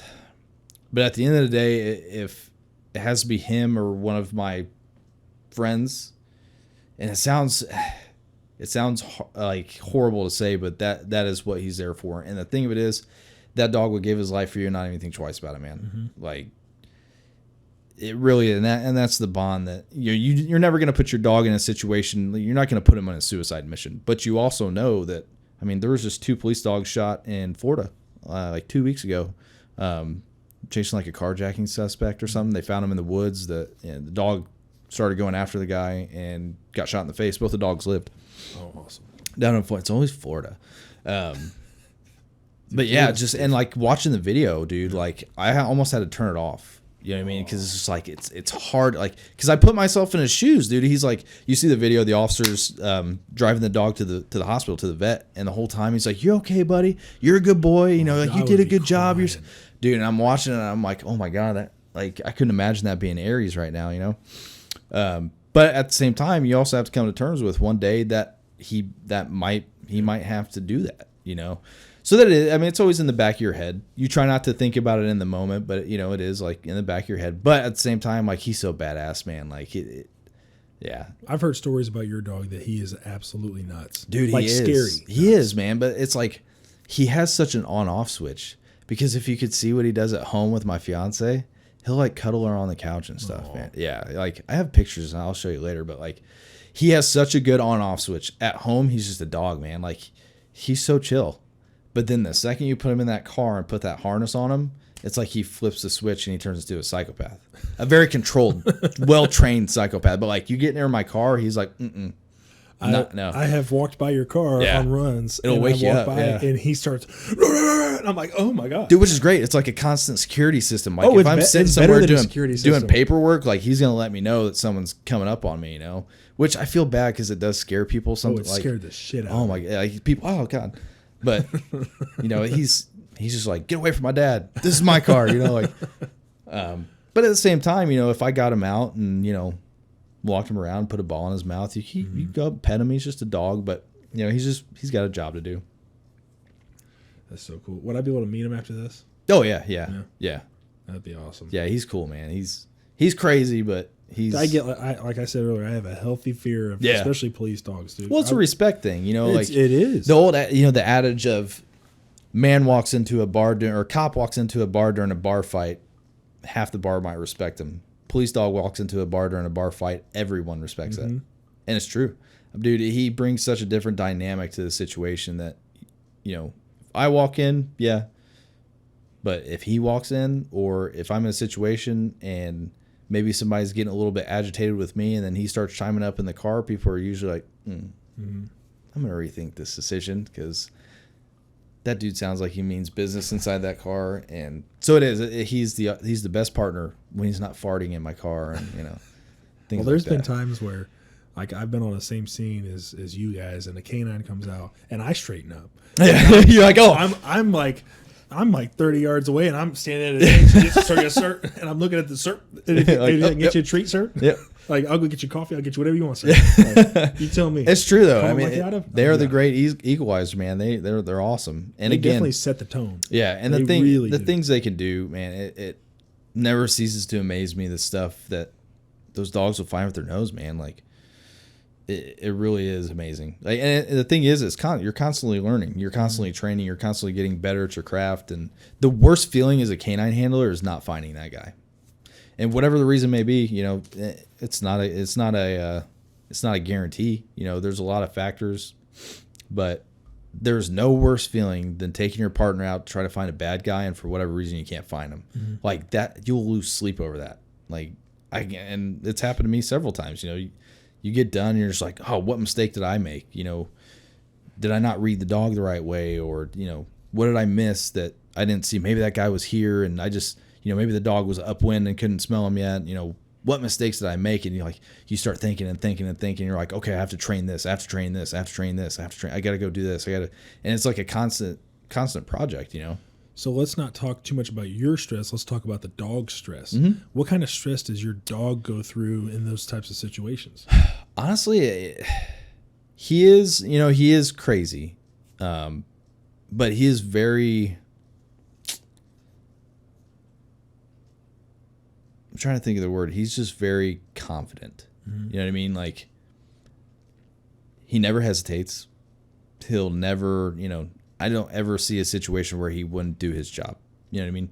Which, yeah, I mean, I've seen him, he's apprehended people that are punching him, yanking on his ears, kicking him every time, which, again, if a dog's biting me, I'm not just going to be like, and sit there calmly like, yeah, I'm going to freak out, but the thing is, like, when I see somebody on YouTube like getting bit by a dog, the officer's like, put your hands behind your back. He's like, oh, hold on a second, buddy. Like, right. Like, listen, and it's like, that guy did shoot somebody, but I know for a fact right now he's probably in able to put his hands world behind of pain. his Yeah. And it's easy to get tunnel vision and excited because, again, when you see that culmination of everything you've trained and your dog's doing, and then, oh my God, he actually is catching this person, like, oh my God, that's awesome. So it is, again, and that comes back to just being cool, calm, and collected, and having that demeanor. Is just like, you just can't let yourself get wrapped up in that, Does he get stressed out if he doesn't find somebody, if he doesn't make... He will get frustrated. You can read it in the dog, like, especially when you're... if he's specifically like searching for narcotics, or for like if we're doing a building search where a person's hid somewhere that's like really hard for him to like pinpoint the odor. So like if I have a narcotics hide that's like really difficult for him to find, like it's a small amount of narcotics and like a really hard place for him to find, up in a ceiling, in an attic or something like that, he'll get so frustrated he'll like start foaming at the mouth because he's like working so hard to try to find this and pinpoint, because they're trained to go to source. So they're going to get as close to the source of odor as they can. And he'll just like work himself until he like gets there, that he will get frustrated sometimes. Right. Yeah. So what is it you do after that? So whenever he finds so like narcotics specifically, so whenever he finds it, goes to source, he would give the correct response, which for him is to sit and like stare wherever. So like if the microphone's the source, he would sit and stare at it, and then you would pay him with a tennis ball. That's awesome. Yeah, that's the way he lives, for a tennis ball, man. Dude. Yeah, it's like the ultimate. I mean, if we could pay people like that, you know how much more money we I know. Yeah, he does everything for a tennis ball. It's great, and some tummy rubs or something like that. That's cool. Just some loving and attention. And he's just a dog, man. And again, he's crazy, but he's like the most lovable. That's yeah, what he is. He's like the just most little lovable psycho ever. So how many years does a canine officer work, like the actual canine, until they retire? Depends on the breed, depends on health issues, stuff like that. I would say average 8 to 10 years. I've seen some dogs where there was a dog recertifying a couple of years ago when I was up there. It was like 13 years old, still working. Are you serious? Yeah, and he was still. I mean, as long as they're still physically capable of doing their job, I mean, they can work as long as they want. Now, do they?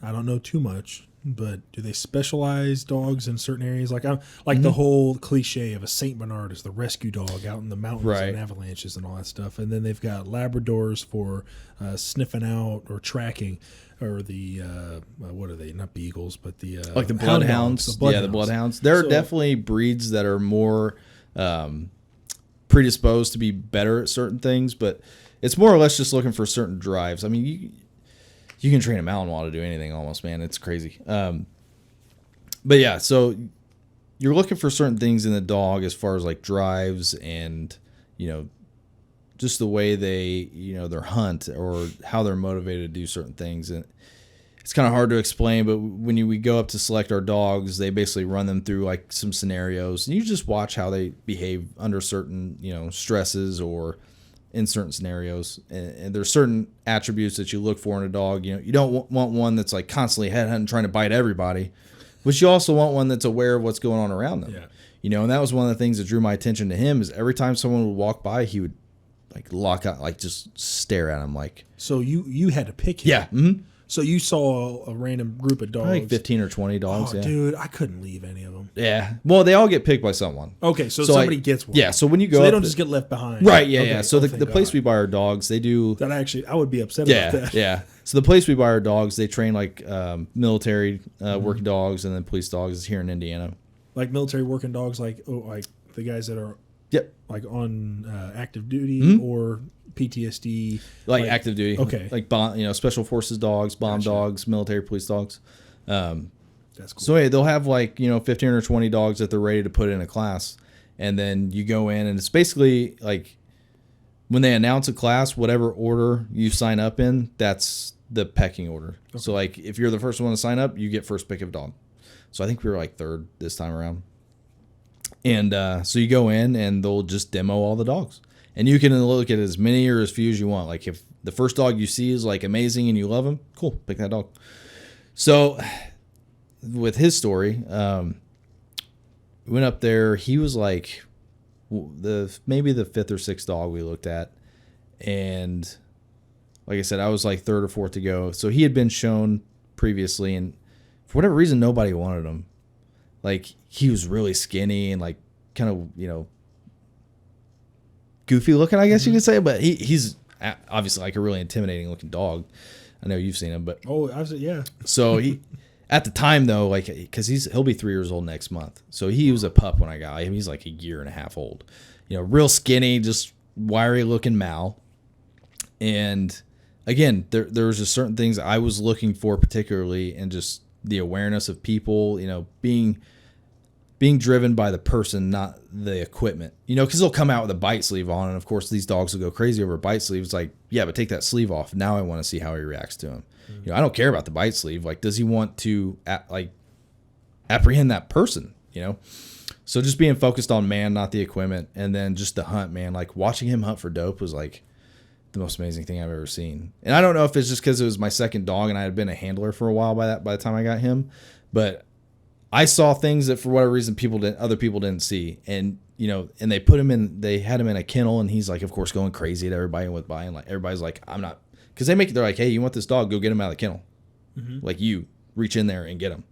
And some guys were like, I'm not reaching in to grab that thing. Like, of course, he's being Aries and doing what he does and going crazy and snarling at people. And it's just like, all right, well, you're not going to bite me. So I open up. And I remember, I'll never forget, there's a guy right next to me.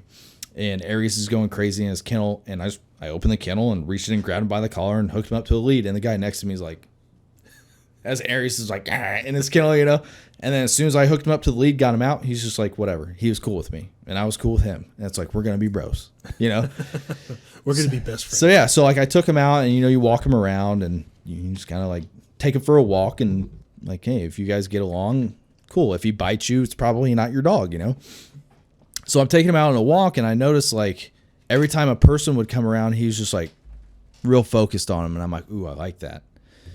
And then, you kind of run him through some tests and stuff. And he's real attentive. He's very, very aware of what's going on around him. And I think that is part of the reason why he is the way he is at work. He's just like always aware of what's going on. He just like never rests, And at home, he feels at ease, so he chills out. But so, yeah, that was the big thing, man. It's like nobody wanted this dog because he's just like crazy. But he's a four-legged missile. Right, like, yeah. You point him in that direction, and he's going. Yeah, he's just like this misunderstood dog. Like, I'm glad that I picked him. But no, he's been perfect. He's literally the most perfect partner. And everybody's always thinks like, oh, my dog's perfect. Like, my dog's perfect. No, I get it. I totally get it.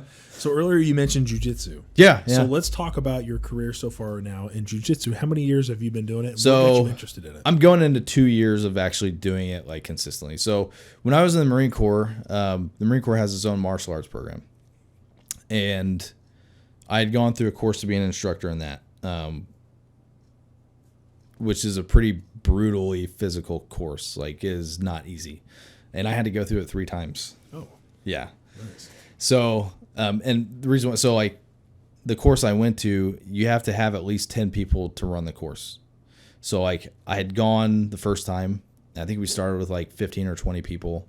And then so many people had either gotten hurt or quit we got below 10 people, and they're like, sorry, come back next time. So we've been like, and this is like week 2 into the course, so we've already been like just brutalized for 2 weeks, and then they're like, hey, we can't finish the course, you guys got to come back to the next one. I'm like, okay. So I go back to my unit, and then next course comes up, same thing. Start with like 20 people, so many people get hurt or quit, and then get sent home. This is like week 3 this time, and I'm like, well, third time's a charm. So I end up going back the third time, and finally we get through the entire course with everybody. And then that, basically there's a belt system in the Marine Corps. So it's like tan through black, and then there's 6 degrees of black. And then you can be an instructor once you get to like green. So it's like tan, gray, green, brown, black is the belt system. So I ended up being a black belt instructor, a 2nd degree black belt instructor in the Marine Corps, which sounds really cool. But like when I started jiu-jitsu, like 2 years ago, I was so humbled because like I think I know some stuff, and I knew enough to like not get absolutely destroyed.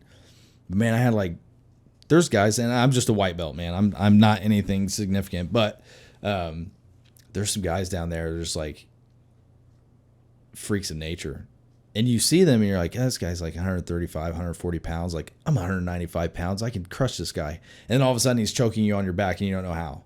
You know, it's like, how'd you even get there? Like, I'm dying. But it will humble you, like, super quick. But, man, I will say, and I know we were talking about this earlier, but, like, the mental aspect of it, it's like chess, but someone's trying to choke you to death. And it's just that conflict. And you know, the community and just kind of the bond and the brotherhood you have with, like, everybody who does jiu-jitsu is just, like, you just have that thing, you know what I mean? Like that bond. And it's great I mean, the workout's phenomenal. I hate cardio, but I love doing it that way. And for work, man, like it is so beneficial for policing. Like my biggest dream is that they make it mandatory for cops. Yeah. You know, not only that, but just being calm, being in a very disadvantageous position sometimes. Like sometimes you're going to get crushed by someone bigger than you. It's just going to happen. Or even someone smaller than you is going to crush you eventually, you know, and just like humble you real quick. And just being able to remain calm and find your way out of that situation, not necessarily by using your strength or your size, but by technique and doing it the right way, you know. What do you think it would take for departments to do that, to where it's not like a mandate, but it's like, listen, you're going to have to, it would be a mandate, but listen, you're going to have to take a certain amount of classes per month. That way it's almost like firearms training. Right. Like you guys do that, what you do once a month? Yeah, once a month. Once a month. Mm-hmm. It'd be like firearms training. Hey, twice a month, 3 times a month, you got to do it. You got to go do jiu-jitsu. And because it's a lot safer than just punching somebody right exactly. in the face. And that's always using taser. It seems like that's always the concern is like, oh, well, we don't want to hurt our cops in training. It's like, dude, I've been doing jiu-jitsu for 2 years. I can count on one hand the amount of injuries I've seen. Mm-hmm. Like, and they're not even like debilitating. Well, they talk about a lot of the stuff last year and the year before, especially was like choking somebody out. Right. And they don't want chokeholds. Yep. Oh, that's a death hold. Mm-hmm. There's a death choke. Well, no, for one, no, you're stupid. I would rather get choked out and pass out from that than get punched in the face and knocked out. I've been punched in the face and knocked out, and it sucks. Right. Because it's I have seen, man, I couldn't even count how many times I've seen someone get choked out in jiu-jitsu now, and guess what? None of them died. No, you just wake right back up. They're all fine. That's the common misconception is everybody's so afraid of like these chokeholds and stuff, which that's not even a fraction of what jiu-jitsu is. But it's definitely a very advantageous tool, especially in a situation where someone's trying to grab your gun, somebody's trying to kill you, you know, whatever the situation might be, you're by yourself and you have all these people trying to attack you while you're fighting on the ground with this guy. But I have never seen someone die from a chokehold. Like that part of the instructor course I was telling you about in the Marine Corps, one of the first things you do is you all get choked unconscious. Yeah. So you know how it feels. You know when it's coming. You know when those walls start closing in, like, okay, it's coming. You know how to, it's kind of like you get tased before you can use a taser because you got to know what it feels like. And I agree. I've been knocked out before. It's not fun. I would take getting choked out any day. Because the biggest thing was with getting knocked out is as soon as you get hit in the face and you're knocked out and you're still standing there, you're going back on the pavement and your head is slamming on that pavement. Yep. So I would rather get choked out because most likely once he chokes me out, I'm most likely laying on the ground. Yep. And then I'm already there. Yep. So that's what I would rather have. Yeah. And you know, the thing is too, especially with, again, I think every cop needs to be trained in jiu-jitsu is preventing someone from knocking you out and taking your weapon and killing you with it. Honestly, I mean, and here's the thing. We shoot once a month. We do all this training. We do all, all this stuff. But yet again, we put hands on people every day. You know what I mean? It's like you handcuff someone or physically restrain someone every single day. And I don't want to rely on a taser. I would much rather rely on my own skills than a taser that doesn't work half the time. Whether it be because of their clothing or whatever the case may be. Man, it's such a valuable tool. And there's tons of videos out there, too, that you can see now. When you watch a police officer, and it drives me nuts now. And again, I'm just a white belt. I'm not anything great. But I watch these videos of cops fighting these people, and it's just like, man, even if you knew, even if you trained once a week, man, like you could easily handle this guy or girl or whatever the case may be. But you see these cops and it's because they don't know any better, you know what I mean? Or they're out of shape or they're afraid or whatever the case may be. But it's like, oh, if you just knew, like I know how to give it to you. Like it's right here. I can tell, like jiu-jitsu, like drink the Kool-Aid, please. I will save your life, But luckily, I mean, there are, there's some guys I work with who have started training, and luckily I'm thankful for the guy, the person in particular that I work with who finally convinced me to start going and taking it seriously again. I'm eternally grateful that he did, because at the time in my life, it definitely helped me deal with certain things I was going through in my personal life. Because again, it's a thinking man's game, man. Yeah. And like just that therapy of doing it, and then you get the physical activity, and then like you're trying to solve this puzzle and get better at it, and it's constant and never ending, dude. Jiu-jitsu never ends. You'll never get to the bottom. You know what I mean? You'll never get to the bottom of it. It's constantly evolving.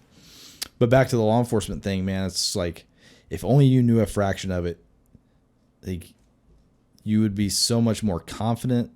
And not only that, people aren't going to get hurt near as often. Like tasing someone and then falling over and hitting their head is more injury than you would get from me taking you to the ground, controlling you until you were so exhausted you couldn't fight anymore, and then basically being like, okay, you ready to be handcuffed now?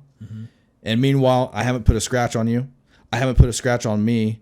I'm calm enough to communicate on my radio and be aware of what's going on around me.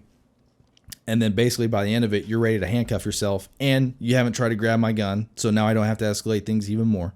You can't run away from me, and everybody goes home. Yeah. It's beautiful. It makes sense. Yeah. It's like, I could preach this stuff till I'm blue in the face, but well, why do you think the issue is that officers have not taken that leap? Do you think they're afraid of trying something new and being bad at it? Yep. I think that's a lot to do with it. I think people get in their own comfort zone, and they're afraid to do something new, and I get this part. I do to an extent sympathize with this kind of. I get it. Everybody's got lives outside of work. You got kids, you got other responsibilities and stuff like that, but it's like, you can find time.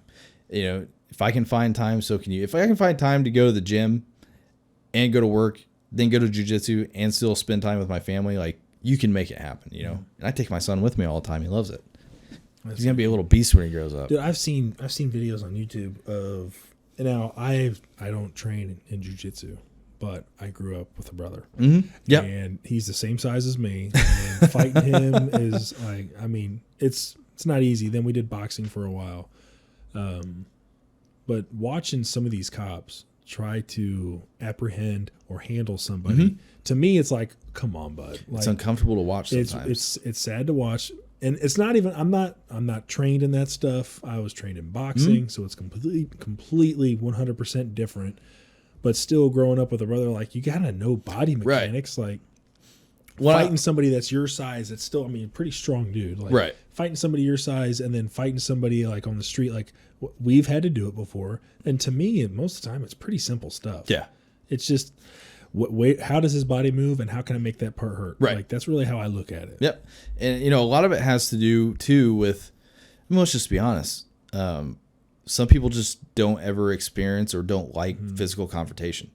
And that's the thing. So, and this, I was like preaching this to my shift a while back. It's like, and again, I'm not saying I'm perfect by any means, but 2 to 3 times a week I train jiu-jitsu, which means 2 to 3 times a week I'm getting 2 hours of a physical confrontation where someone is trying their hardest not to get choked or tapped out or controlled by me. And I'm like, and I looked around at the shift. I was like, when's the last time you've been in a physical, no shit confrontation with someone? And the guy's like, I don't know, like 15 years ago. I'm like, how are you preparing for that next time? Right. What happens when someone's trying to kill you an hour from now? You know, and that goes into the whole other, you know, physical fitness aspect. But just the exposure to that confrontation alone is, I think, beneficial. You know, getting used to, okay, yeah, this is what it feels like. And then being able to counter that and control them and stay calm while you do it. I mean, that alone, 1 day a week, man, like 1 day a week for 2 hours, every cop on the department minimum. Like, make me chief and see if it doesn't happen. So let's play this out then. Let's go with the guys that are in their, you know, late 40s, early 50s, up to their 60s. What about those guys? Still doable, man. I've trained with guys who are twice my age, and they're still completely capable of doing it. That's the beauty. And jiu-jitsu is the gentle art. And yeah, there's parts of it that are going to be hard on you, but it is so reliant on leverage and technique and using the opponent's strengths against them. You know, Elio Gracie, who brought jiu-jitsu to America, essentially, was a very small, frail person, and he created jiu-jitsu the way he did because he had to use that as an advantage. The black belt who our school falls under is like 5'3", 125, 130 pounds. That's awesome. Will absolutely wreck your soul. And it's like, and he's had to adapt. He's like, dude, everybody's bigger than me, so I don't have an option. Like, my training partner is always going to be bigger than me. So he's had to adapt his jiu-jitsu to work for him being a pretty small guy, you know? And it's like, watching him is just like, it's amazing to watch because he's just wrecking these people. But he's had to solve that problem his whole life, you know? So it works for everyone, man. And like, there's a guy in our department, again, don't want to name names, but he's like 64 and he does it. Really? Yep. That's awesome. Yeah. That's the thing. You know, the departments are always like, oh, well, liability and injury. Even if they didn't make it mandatory. So even if they're like, hey, you know. Well, there's the whole thing of liability and injury. Right. But then again, what about death? Exactly. Are you going to trade the possibility for an injury versus this cop having to seriously hurt someone to arrest them or themselves get hurt? Yeah. You know, to me, the benefits outweigh the risk. Or shooting that person because he doesn't have the confidence. There are so many escalations of force that don't need to happen because cops just aren't trained well enough. And it all boils down to time and money, and I get that. So you're telling me we can't take away money from them? Yeah. We can't defund the police. We need more funding? Right. Is that what we need? Yeah. So, but yeah, that's the thing. I mean, there's always going to be that argument. Yeah. My thing is, start out saying, hey, you know, we will either, there's scholarships out there for cops to train jiu-jitsu. They'll pay for your training up until you're like a blue belt. So you're talking anywhere from 1.5 years to 2 years on average to get your blue belt. There's scholarships and programs that will pay for that. There's an officer that on our department who trains for free through that scholarship. That's awesome. Yeah. And I'm like, dude, even if you said, hey, you know, we're going to offer this. If you want to do it, do it. If not, hey, that's on you. Because I know there'll at least be a couple people who do it. And even if 1 or 2 people do it, to me, that's worth it. You know what I mean? Because that's going to spread. They're going to see that, oh my God, this stuff does work. It is applicable. It does, you know, it is beneficial. And it'll spread like wildfire, man. So I was talking to a guy I work with. He started doing it recently. You know him. Yeah. And he and I were actually talking about going together to do it. And dude, like we talked about this earlier. Yeah. Like, I would love to challenge myself because I know I'd get tossed around like a rag doll. I know I would. But like, the thing I get is, wrapped up. I get folded like laundry. I know I would. But the thing is, and there's another guy in our department who was training. He ended up having some other stuff going on, but like with you being a bigger guy and as strong as you are, like you have that to work to your advantage. But then once you throw technique and skill on top of that, you'll be a freaking monster, dude. I don't know about that. No, my cardio sucks. And it gets better. I'd get folded. My favorite thing I've heard someone say My favorite thing I heard somebody say was he folded his laundry while Yeah, well, he's in it. Yeah, yeah. The art of folding clothes while you're still wearing them. Yeah, that's what it was. Yeah, that's what Yeah. it was. I think about that all the time. And I just start laughing because it's like, dude, it's so. I imagine like a Simpsons episode where they're just folding them up. Right. Yeah. Dude, it's so funny. But I'd love to do it, but I just always get afraid of just injuring my back. Man, and I tell people all the time, I'm like, just come to one class. It's free. Yeah, I guarantee you'll drink the Kool-Aid, man. Oh, I know I would. Yep. It's so my biggest addictive. thing is like when I did boxing, like we talked about this earlier when we had dinner together. Yeah? But like I'd go and challenge not challenge, but I'd see somebody there that I'm like, hey, how long have you boxed? 15 years. So I did Golden Gloves, like, this and this. This will be a great idea. I want to fight you. Can I spar with you? Like not that I think I can beat you, but I want to try to train with somebody who's a lot better than I am. And, half the time I'd get knocked down or out, or I'd get a hit or two in. And it was kind of fun to get, some hits in on a guy who's pretty well trained. And then our instructor that we had, it was hard to hit him at first.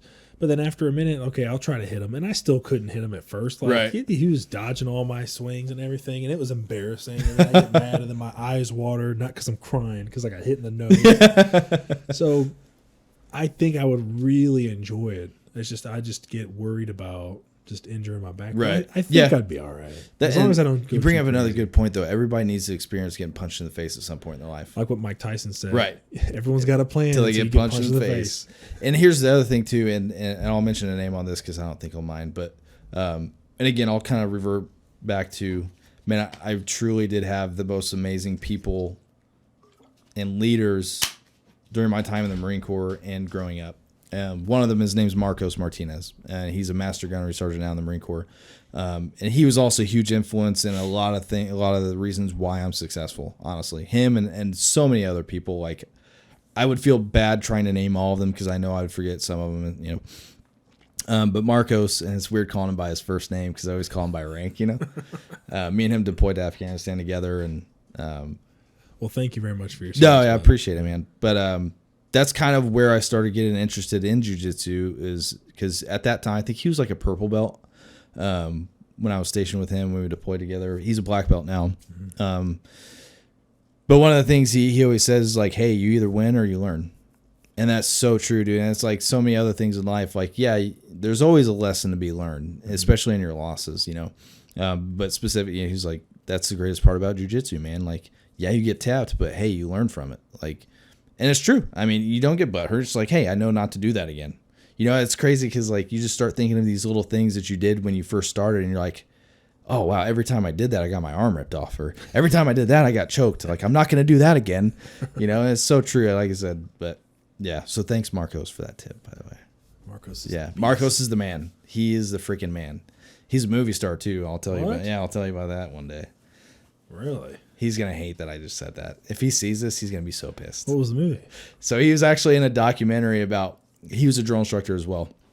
So you didn't, I don't think you mentioned earlier that you're a drill instructor. Yeah. That's, ooh, man, we can talk for hours about it. I got all kinds of stories. Well, you said you wouldn't even do a cadence. I thought that would be, I even watched some YouTube videos. Once I took that campaign cover off, dude, it'll never touch my head again. But no, he was a huge influence on me wanting to be a drill instructor. I'll get off on a tangent here. So when I joined the Marine Corps, again, I always had it in my head growing up that I wanted to be a police officer, like more than anything in my life. Well, my dad was also in the Marine Corps.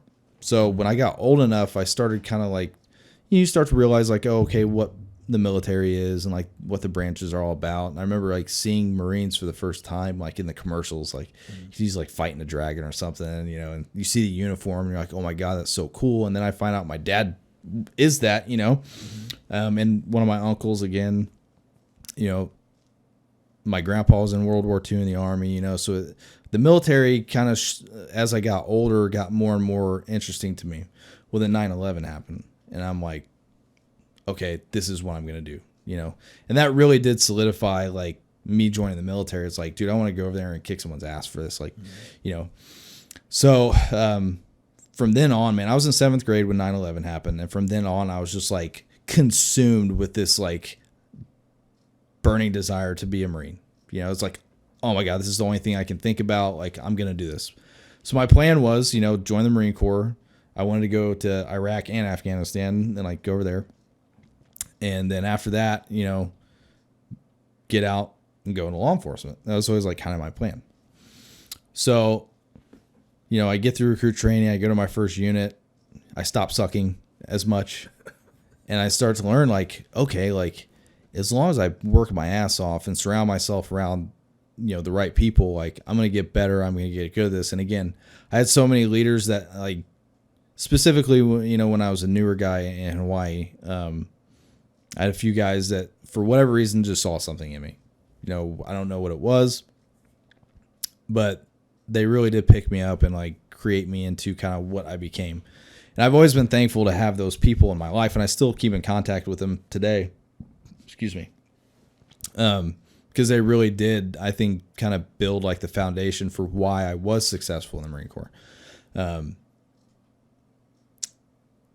So anyway, I get through my first duty station, and it comes time to decide whether or not I wanted to re-enlist. So my first unit I went for, first unit I got assigned to, we didn't deploy. So I spent my first 4 years in Hawaii not deploying, just losing my mind, wishing I was deploying. In Hawaii. Oh. I know it sounds crazy, but hear me out. So I'm like, man, I still want to go to Iraq or Afghanistan. So I re-enlisted and I went to a unit in California, and then they weren't deploying anytime soon. I'm like, oh my God, what do I have to do to get over there finally? So Marcos, at the time was a gunnery sergeant at a unit, and he ended up basically kind of putting in a good word for me. So I came to his unit and we deployed to Afghanistan together.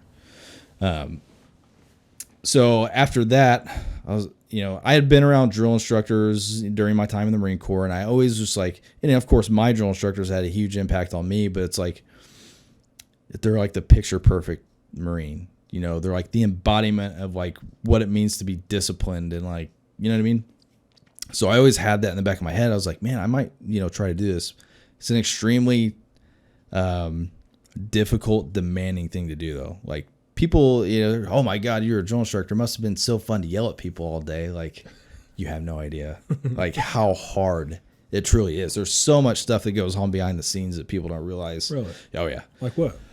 Man, the sleep deprivation. All right, so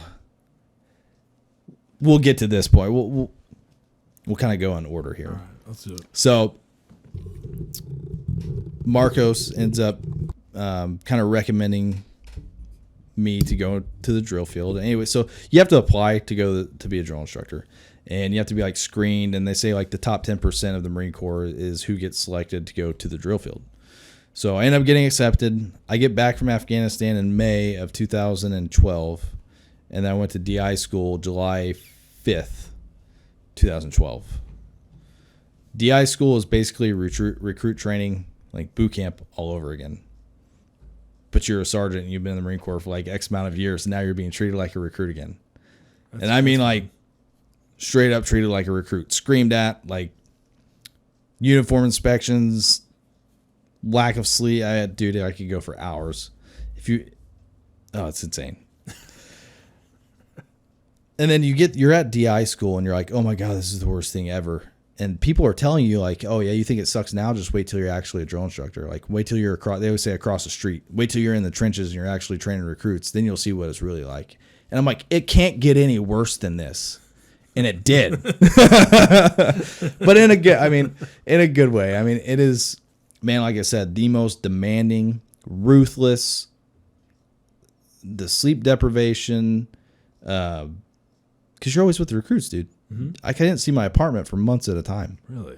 Constantly with 3-month recruit training cycles. I did 11 of them.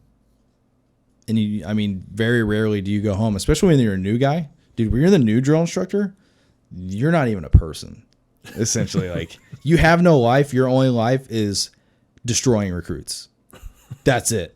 You make kids hate their lives and throw stress on them like they've never experienced before. Dude, I made a kid I made a kid quit one time by making him lace his boots over and over and over for hours. And the whole time relacing his boots? Oh yeah, because there's a certain way they have to do it. And I was going through inspecting, and his boot laces were wrong. Imagine that much attention to detail, or that lace is not left over right, and your life's gonna get destroyed now because of it. And that's what it's like, man. Like, I'm hide my shoes from you. your marking's crooked. Like, prepare to die. You know what I mean? So it's about to get sweaty in here. So anyway, yeah. So, but that's your job when you're the new guy. And honestly, even when you're not the new guy, like your role as a drill instructor is to strip them of every bad habit that civilian life has created on them and every comfort that they thought they ever had. Strip it away from them and rebuild them how you want them. And that was like the best part of it. You know, that again, that mystique of it, you know, you're the perfection of the Marine Corps and you're building Marines. You're like building the future of what the organization that you love so much. So you take it so personal, man. Like if you see even 1 ounce of weakness in a kid, you're like, no, he's not, you know, he's not worthy. I need to break him now. I need to break him of that weakness. That is such a different mindset. It's savage. It really is. Like, so there are certain things you can't do in front of recruits, and you can't sit down in front of them. You can't take your campaign hat off in front of them. You can't be on your cell phone. You can't smile. You can't eat. You can't drink. You never walk anywhere as a drill instructor. And you have to like run. Oh yeah, everywhere. And you never just talk like this to a recruit. Like there's no such thing as talking to a recruit. You scream at them. Like there's no talking. They're never right. There's always something. If you ever if you're a green belt drill instructor, so like there's different billets, but the green belts are those are the ones who do like the discipline.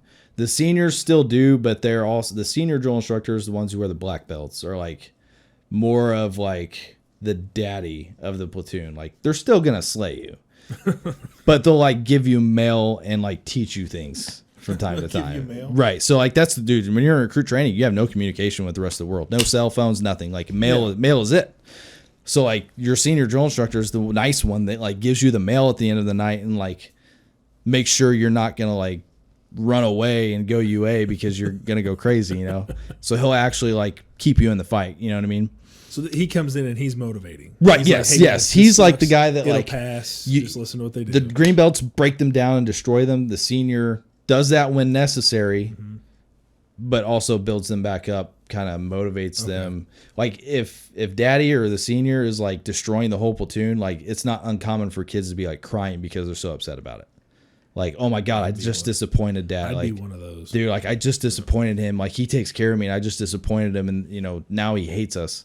It, like really wrecks their souls, dude. I'll tell you another story about that in a minute. But yeah, so all these things that, you know, you never walk past a recruit and don't make a correction. Like that kid is not perfect. There is something wrong with him. Find it and destroy his life for it. And that's like the bedrock of why Marines are the way they are, man. It's just like that constant, relentless, you know, demand of perfection. You know, and so that's what you're doing. And like, and again, back to like what my dad taught me. You can't tell someone to do something unless you do it too. So if you're going to demand perfection out of one of these recruits, like you better make sure you're twice as perfect as he is at all times. You know, so that kind of goes back to like why you never walk anywhere. You always run. You're always moving with a purpose. You know, you carry yourself a certain way. If you're expecting him to scream loud, like you better be louder than he is. You know? So the recruit. Yes. Yep. You have to be louder than him. Yeah. Oh, absolutely. And don't ever let a recruit outrun you ever. Like, because you do all the same PT sessions they do. So like all the physical training, you're doing it with them. Leadership by example, man. Like if they're doing an obstacle course, you're doing it right there with them, but you better be doing it faster. Because if he passes you, every other drill instructor is going to just let you have it for like the rest of your life. Do they do it in front? Like, do they just start screaming at the other drill instructor there? Or it's not, dude. It is not uncommon. There's plenty of times that I was straight embarrassed in front of other recruits, and like I disagree with that to an extent because kind of I did it to drill instructors too, and thinking back on it now, I'm like, is that the most professional way of doing it? But man, I remember distinctly. I don't remember this cat's name. He was from like another company. He was another company's drill instructor, but he did something that pissed me off so bad. And I just like unloaded on this dude in front of all my kids, all my recruits. Yeah.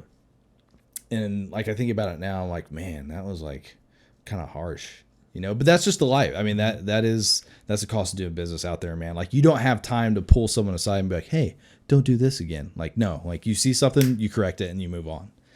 Well, every time I watch like a video of these drill instructors or drill sergeants, their voices just sound shot. Right. Yeah. 24/7. They just sound destroyed. Yeah. Mm-hmm. And they sound so raspy. Like a heroin addict when they're blood curdling scream. Oh, yeah. That's what it sounds like. So especially like depending on your billet, like, man, regardless of what your billet is on that team, the first like month of training is so brutal on the drill instructors and the recruits, because they always say if you don't have your discipline in the first 4 weeks, like, you're not going to get it. So you absolutely wreck those kids' lives for the first 4 weeks. Well, I remember I was marching my kids to chow one time, and the particular billet I was in at the time was like the hardest one. Like, you have the most responsibility, and you're teaching them everything like that. You're the one dude who's like teaching them essentially how to be a recruit and then eventually a Marine. So you're constantly screaming, you're constantly, running your mouth, teaching them, everything. So I remember I was marching my kids to chow one morning, and at this time I had my senior drill instructor, who typically will like give that drill instructor a break every now and then, had a kid. Literally his kid was born on the very first day of the training cycle. So he got 10 days of leave. So he was gone like the first 10 days. So I was on my own, and I was marching my kids to chow. I remember I was marching them, and I like coughed and I spit blood all over the concrete. And that was not uncommon. Like, it was not common to like cough up and spit blood. Really? Yeah. But it was like a pretty good amount. And I'll never forget, I did it. And like, just this small act of kindness, like, I could hug this man to this day. So I had a chief drill instructor at the time, and he like stopped my platoon and like pulled me aside. He's like, go inside. I've got your kids for the next hour. Go inside. Take care of yourself, take a nap, do something, and when we get back from chow, you can have your kids back. But you're going to go rest. I'm like, no, Chief, I'm good. Like, I'm good. He's like, no, shut the fuck up. Go inside and do what I tell you. I'm like, okay. So and again, it's such a brutal, ruthless environment. Like, you don't ever really get that, So it's like just that one act of kindness in the midst of chaos. I was like, to this day, I'm like, thanks, Chief. Like, thank you. Dude, I ran upstairs, and like honey and tea, man, we would constantly hot tea and honey would kind of soothe your throat. So I'm like pounding this stuff, and literally like I sit down and I just like fall asleep in my chair. Like, you would fall asleep in the weirdest places because you don't sleep ever. Like, it was not uncommon to sleep like 2 hours a night, because even when the kids are sleeping, like, you still have stuff that you have to do through the night. There's always 4 on fire watch. So you have to make sure they're doing what they're supposed to do, especially the first 4 weeks. They just don't know, what I mean? So you're giving them tasks to do, and then like, just causing chaos even through the night. And so like, what's the stuff that you do during the night? Making them clean. So like, that's one thing. Recruit training, something's always being cleaned. Like, if you're not out doing something, like, someone's in the squad bay cleaning something. So overnight, a lot of the stuff gets cleaned, prepping gear for the next day, making sure like canteens are filled and stuff like that. Whatever they need for whatever events are coming up the next day, that gets done. So kind of odds and ends. And then obviously making sure kids don't run away in the middle of the night. They have to count weapons twice a night. How often would they try to run away? I had it a couple times. It's not as frequent as you think. But I had a couple kids try to dart. Really? Yeah. And the stress, but it's good. Honestly, like, people are like, oh my God, that's so mean. It's like, okay, well, wouldn't you rather find out in recruit training than in combat? Oh yeah. You know what I mean? Like, so yeah, it's just like, where are you going to run to? Right. Well, and the thing is, like, MCRD San Diego shares a fence line to the San Diego International Airport. So it's like, you're either running into downtown San Diego or you're going to jump the fence onto the airport. Either way, probably not a good idea. And we had a kid jump the fence to the airport one time and got arrested, and I don't know what happened to him. But yeah, they go away after that. Like, freaking federal crime or something, Running on an airfield. Yeah, on an active airfield. Like, just like, I'm out. Crime. Like, how bad does it have to be that you're like, I'm going to go run where I could get hit by a plane just to get out of here, Oh God. But yeah, so that, I mean, again, and man, some of the best dudes I ever met in my life. Cause it's like, again, it's the 10% of the Marine Corps. Like, man, one of my closest friends out there is a Navy Cross recipient. So like, it's like Medal of Honor and then Navy Cross, so I met some amazing dudes with some amazing stories, like some of the hardest working, most legit dudes I've ever met in my life, man. Like, the people out there were truly amazing. And I loved it. I really did. And I like to think I was good at it. I took a lot of pride in what I did. And then, so by the end of that, I was a drill instructor for a little over 3 years. And it was kind of getting towards the end of my time there, and I'm like, it's time for me to re-enlist or get out. Now, I've been in for about 9 years at this point. So it's like I'm getting close to that halfway point. Well, again, in the back of my head, I'm like, man, this police thing's always kind of like been in the back of my head. I've always wanted to do it. I still have that desire to do it. And I just have this like feeling in me. I'm like, if I don't do it, I'm going to regret it. Like, I just really badly want to do this. So I kind of started putting feelers out there and kind of looking at departments that were hiring, and the department I'm on now was hiring, and like the timelines for the parts of the hiring process were like perfect to where I could actually take leave and go do them. Some things they were going to force me to do in the Marine Corps that I was just like not super excited about.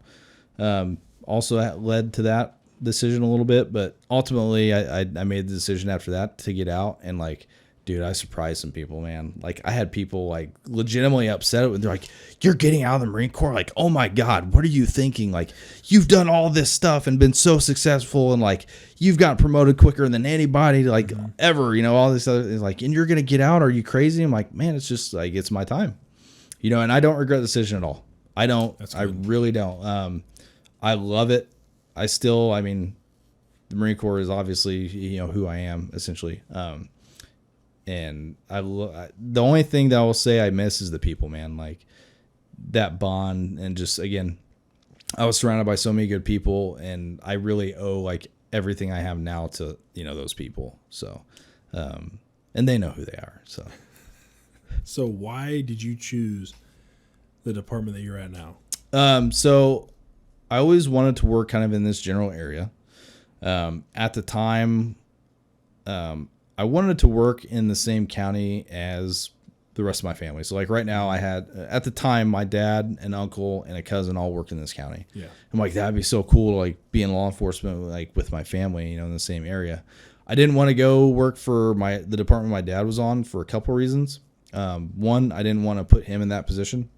And two, I didn't want to be looked at as like, oh, you're the guy who got hired because you're daddy. Yeah. It's like, I'm going to go make my own name for myself at somewhere else. Mm-hmm. So that had a lot to do with it. And, like for the county that we're in, we're definitely by far like the busiest agency. The agency just north of us, I think would be amazing to work at if the political environment wasn't what it is, essentially. So that's what kind of, it wasn't about the money. It's not, has nothing to do with that, but just kind of more or less, it's like the perfect area for me at the time. That's awesome. Yeah. So kind of, like I said, man, it's like, I'm a firm believer that like, things in life happen for a reason. And like, it's kind of just like doing your part to stay out of your own way and let them, stars align how they're supposed to be, for lack of better words, If there's going to be anything that you could pass on to a future generation, maybe your son or other police officers or guys that are thinking about going to the Marine Corps, what would it be? I think the same advice is like what my dad gave me, like always do the right thing no matter what. I think that would be number one. Number two would be always be the hardest worker in the room. And again, I think, that drive to be that has been part of my success. And don't be too proud to take advice from people. Like, you got to admit you're not always going to be right.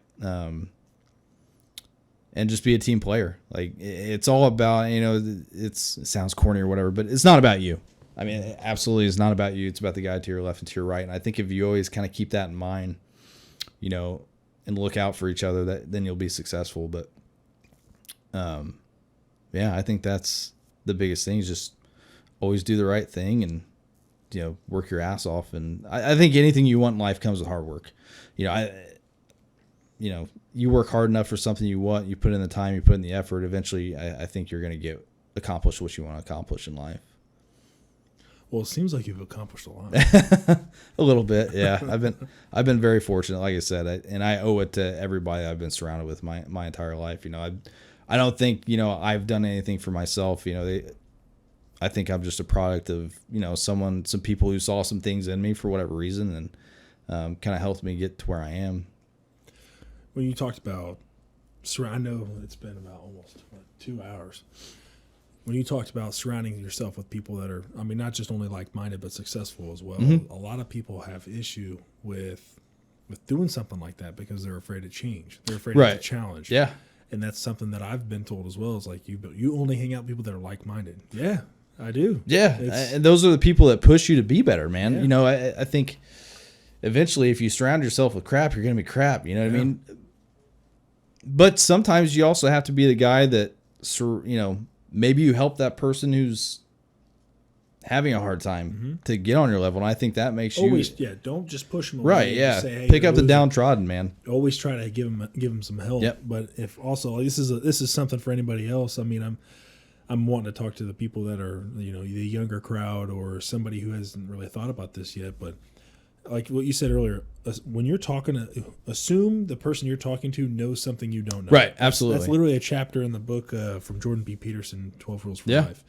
And it's really changed my conversations with a lot of people that I have, especially like when I'm at the gym or if I'm out and about.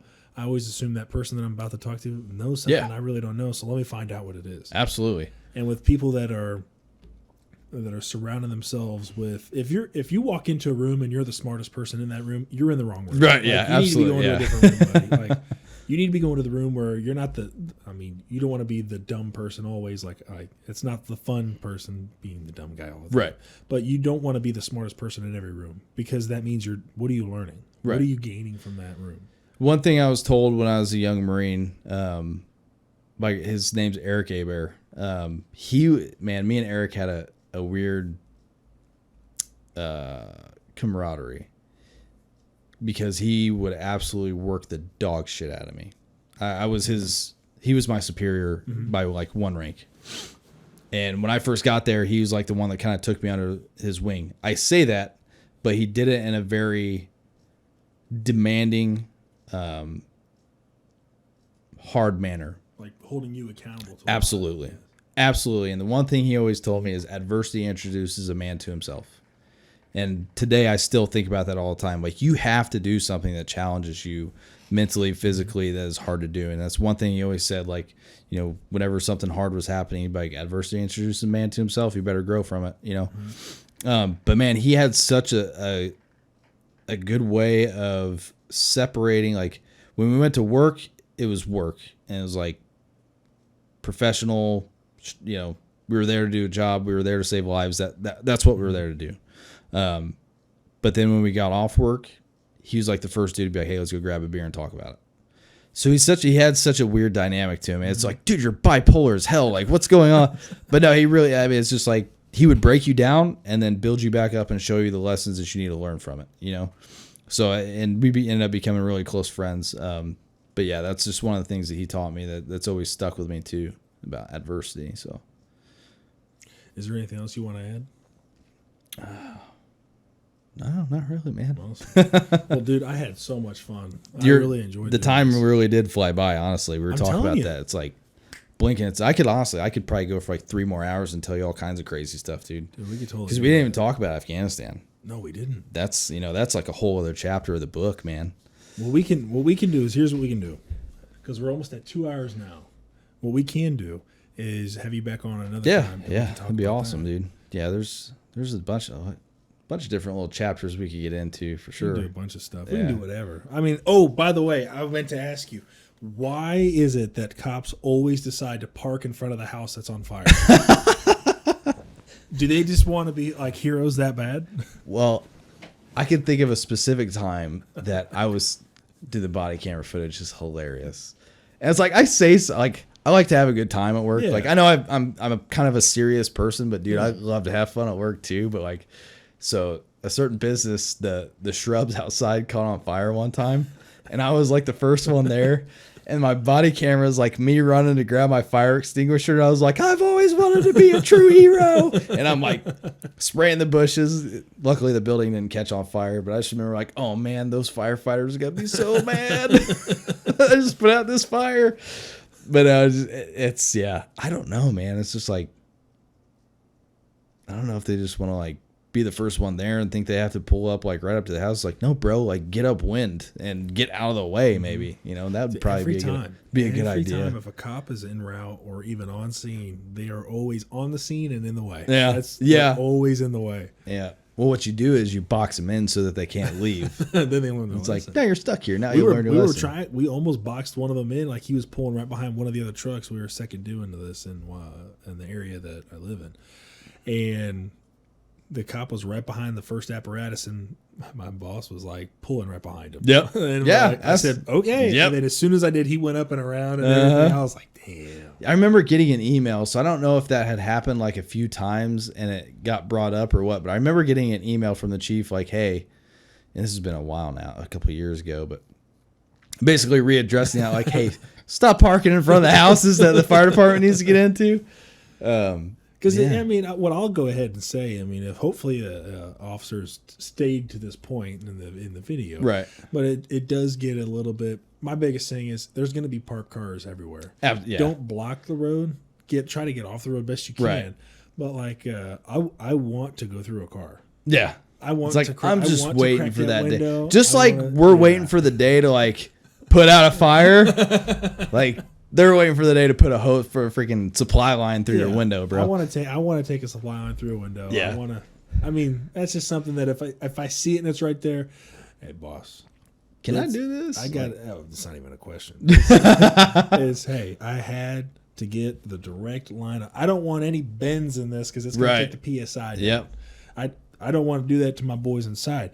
And then I'll probably still get wrote up. But still, like I'd have that in my book. Like, yeah, I did this once. Yeah. I got pictures and everything. Absolutely. It's just, I always find that funny because every time we go on a fire, which is rare in our area, there's always a cop at the front door. Yep. Like he's doing his job. Like he's stepping up and helping out, but it's always funny because it's like, dude, you can park down the street, bro. you could have ran up there. You pulled in the driveway. What are you doing? So yeah, dude. Well, I had so much fun, dude. Absolutely, yeah. I'm really glad that you were able to do this. Yeah, and I for hope sure, you man. Come on again for another one, dude. Definitely. Like I said, we got all kinds of stuff we could talk about too. I'd love it. All right, thanks, man. Yeah, man. Hey, you made it all the way to the very end of the video. Thank you so much for sticking around this entire time and watching it all the way through. Please let me know down in the comment section what you think of it. I'm sure Brandon will be reading the comments as well, so let him know what you think of it as well. So like, comment, subscribe, share this video with your friends and family, and I hope you guys have a blessed day.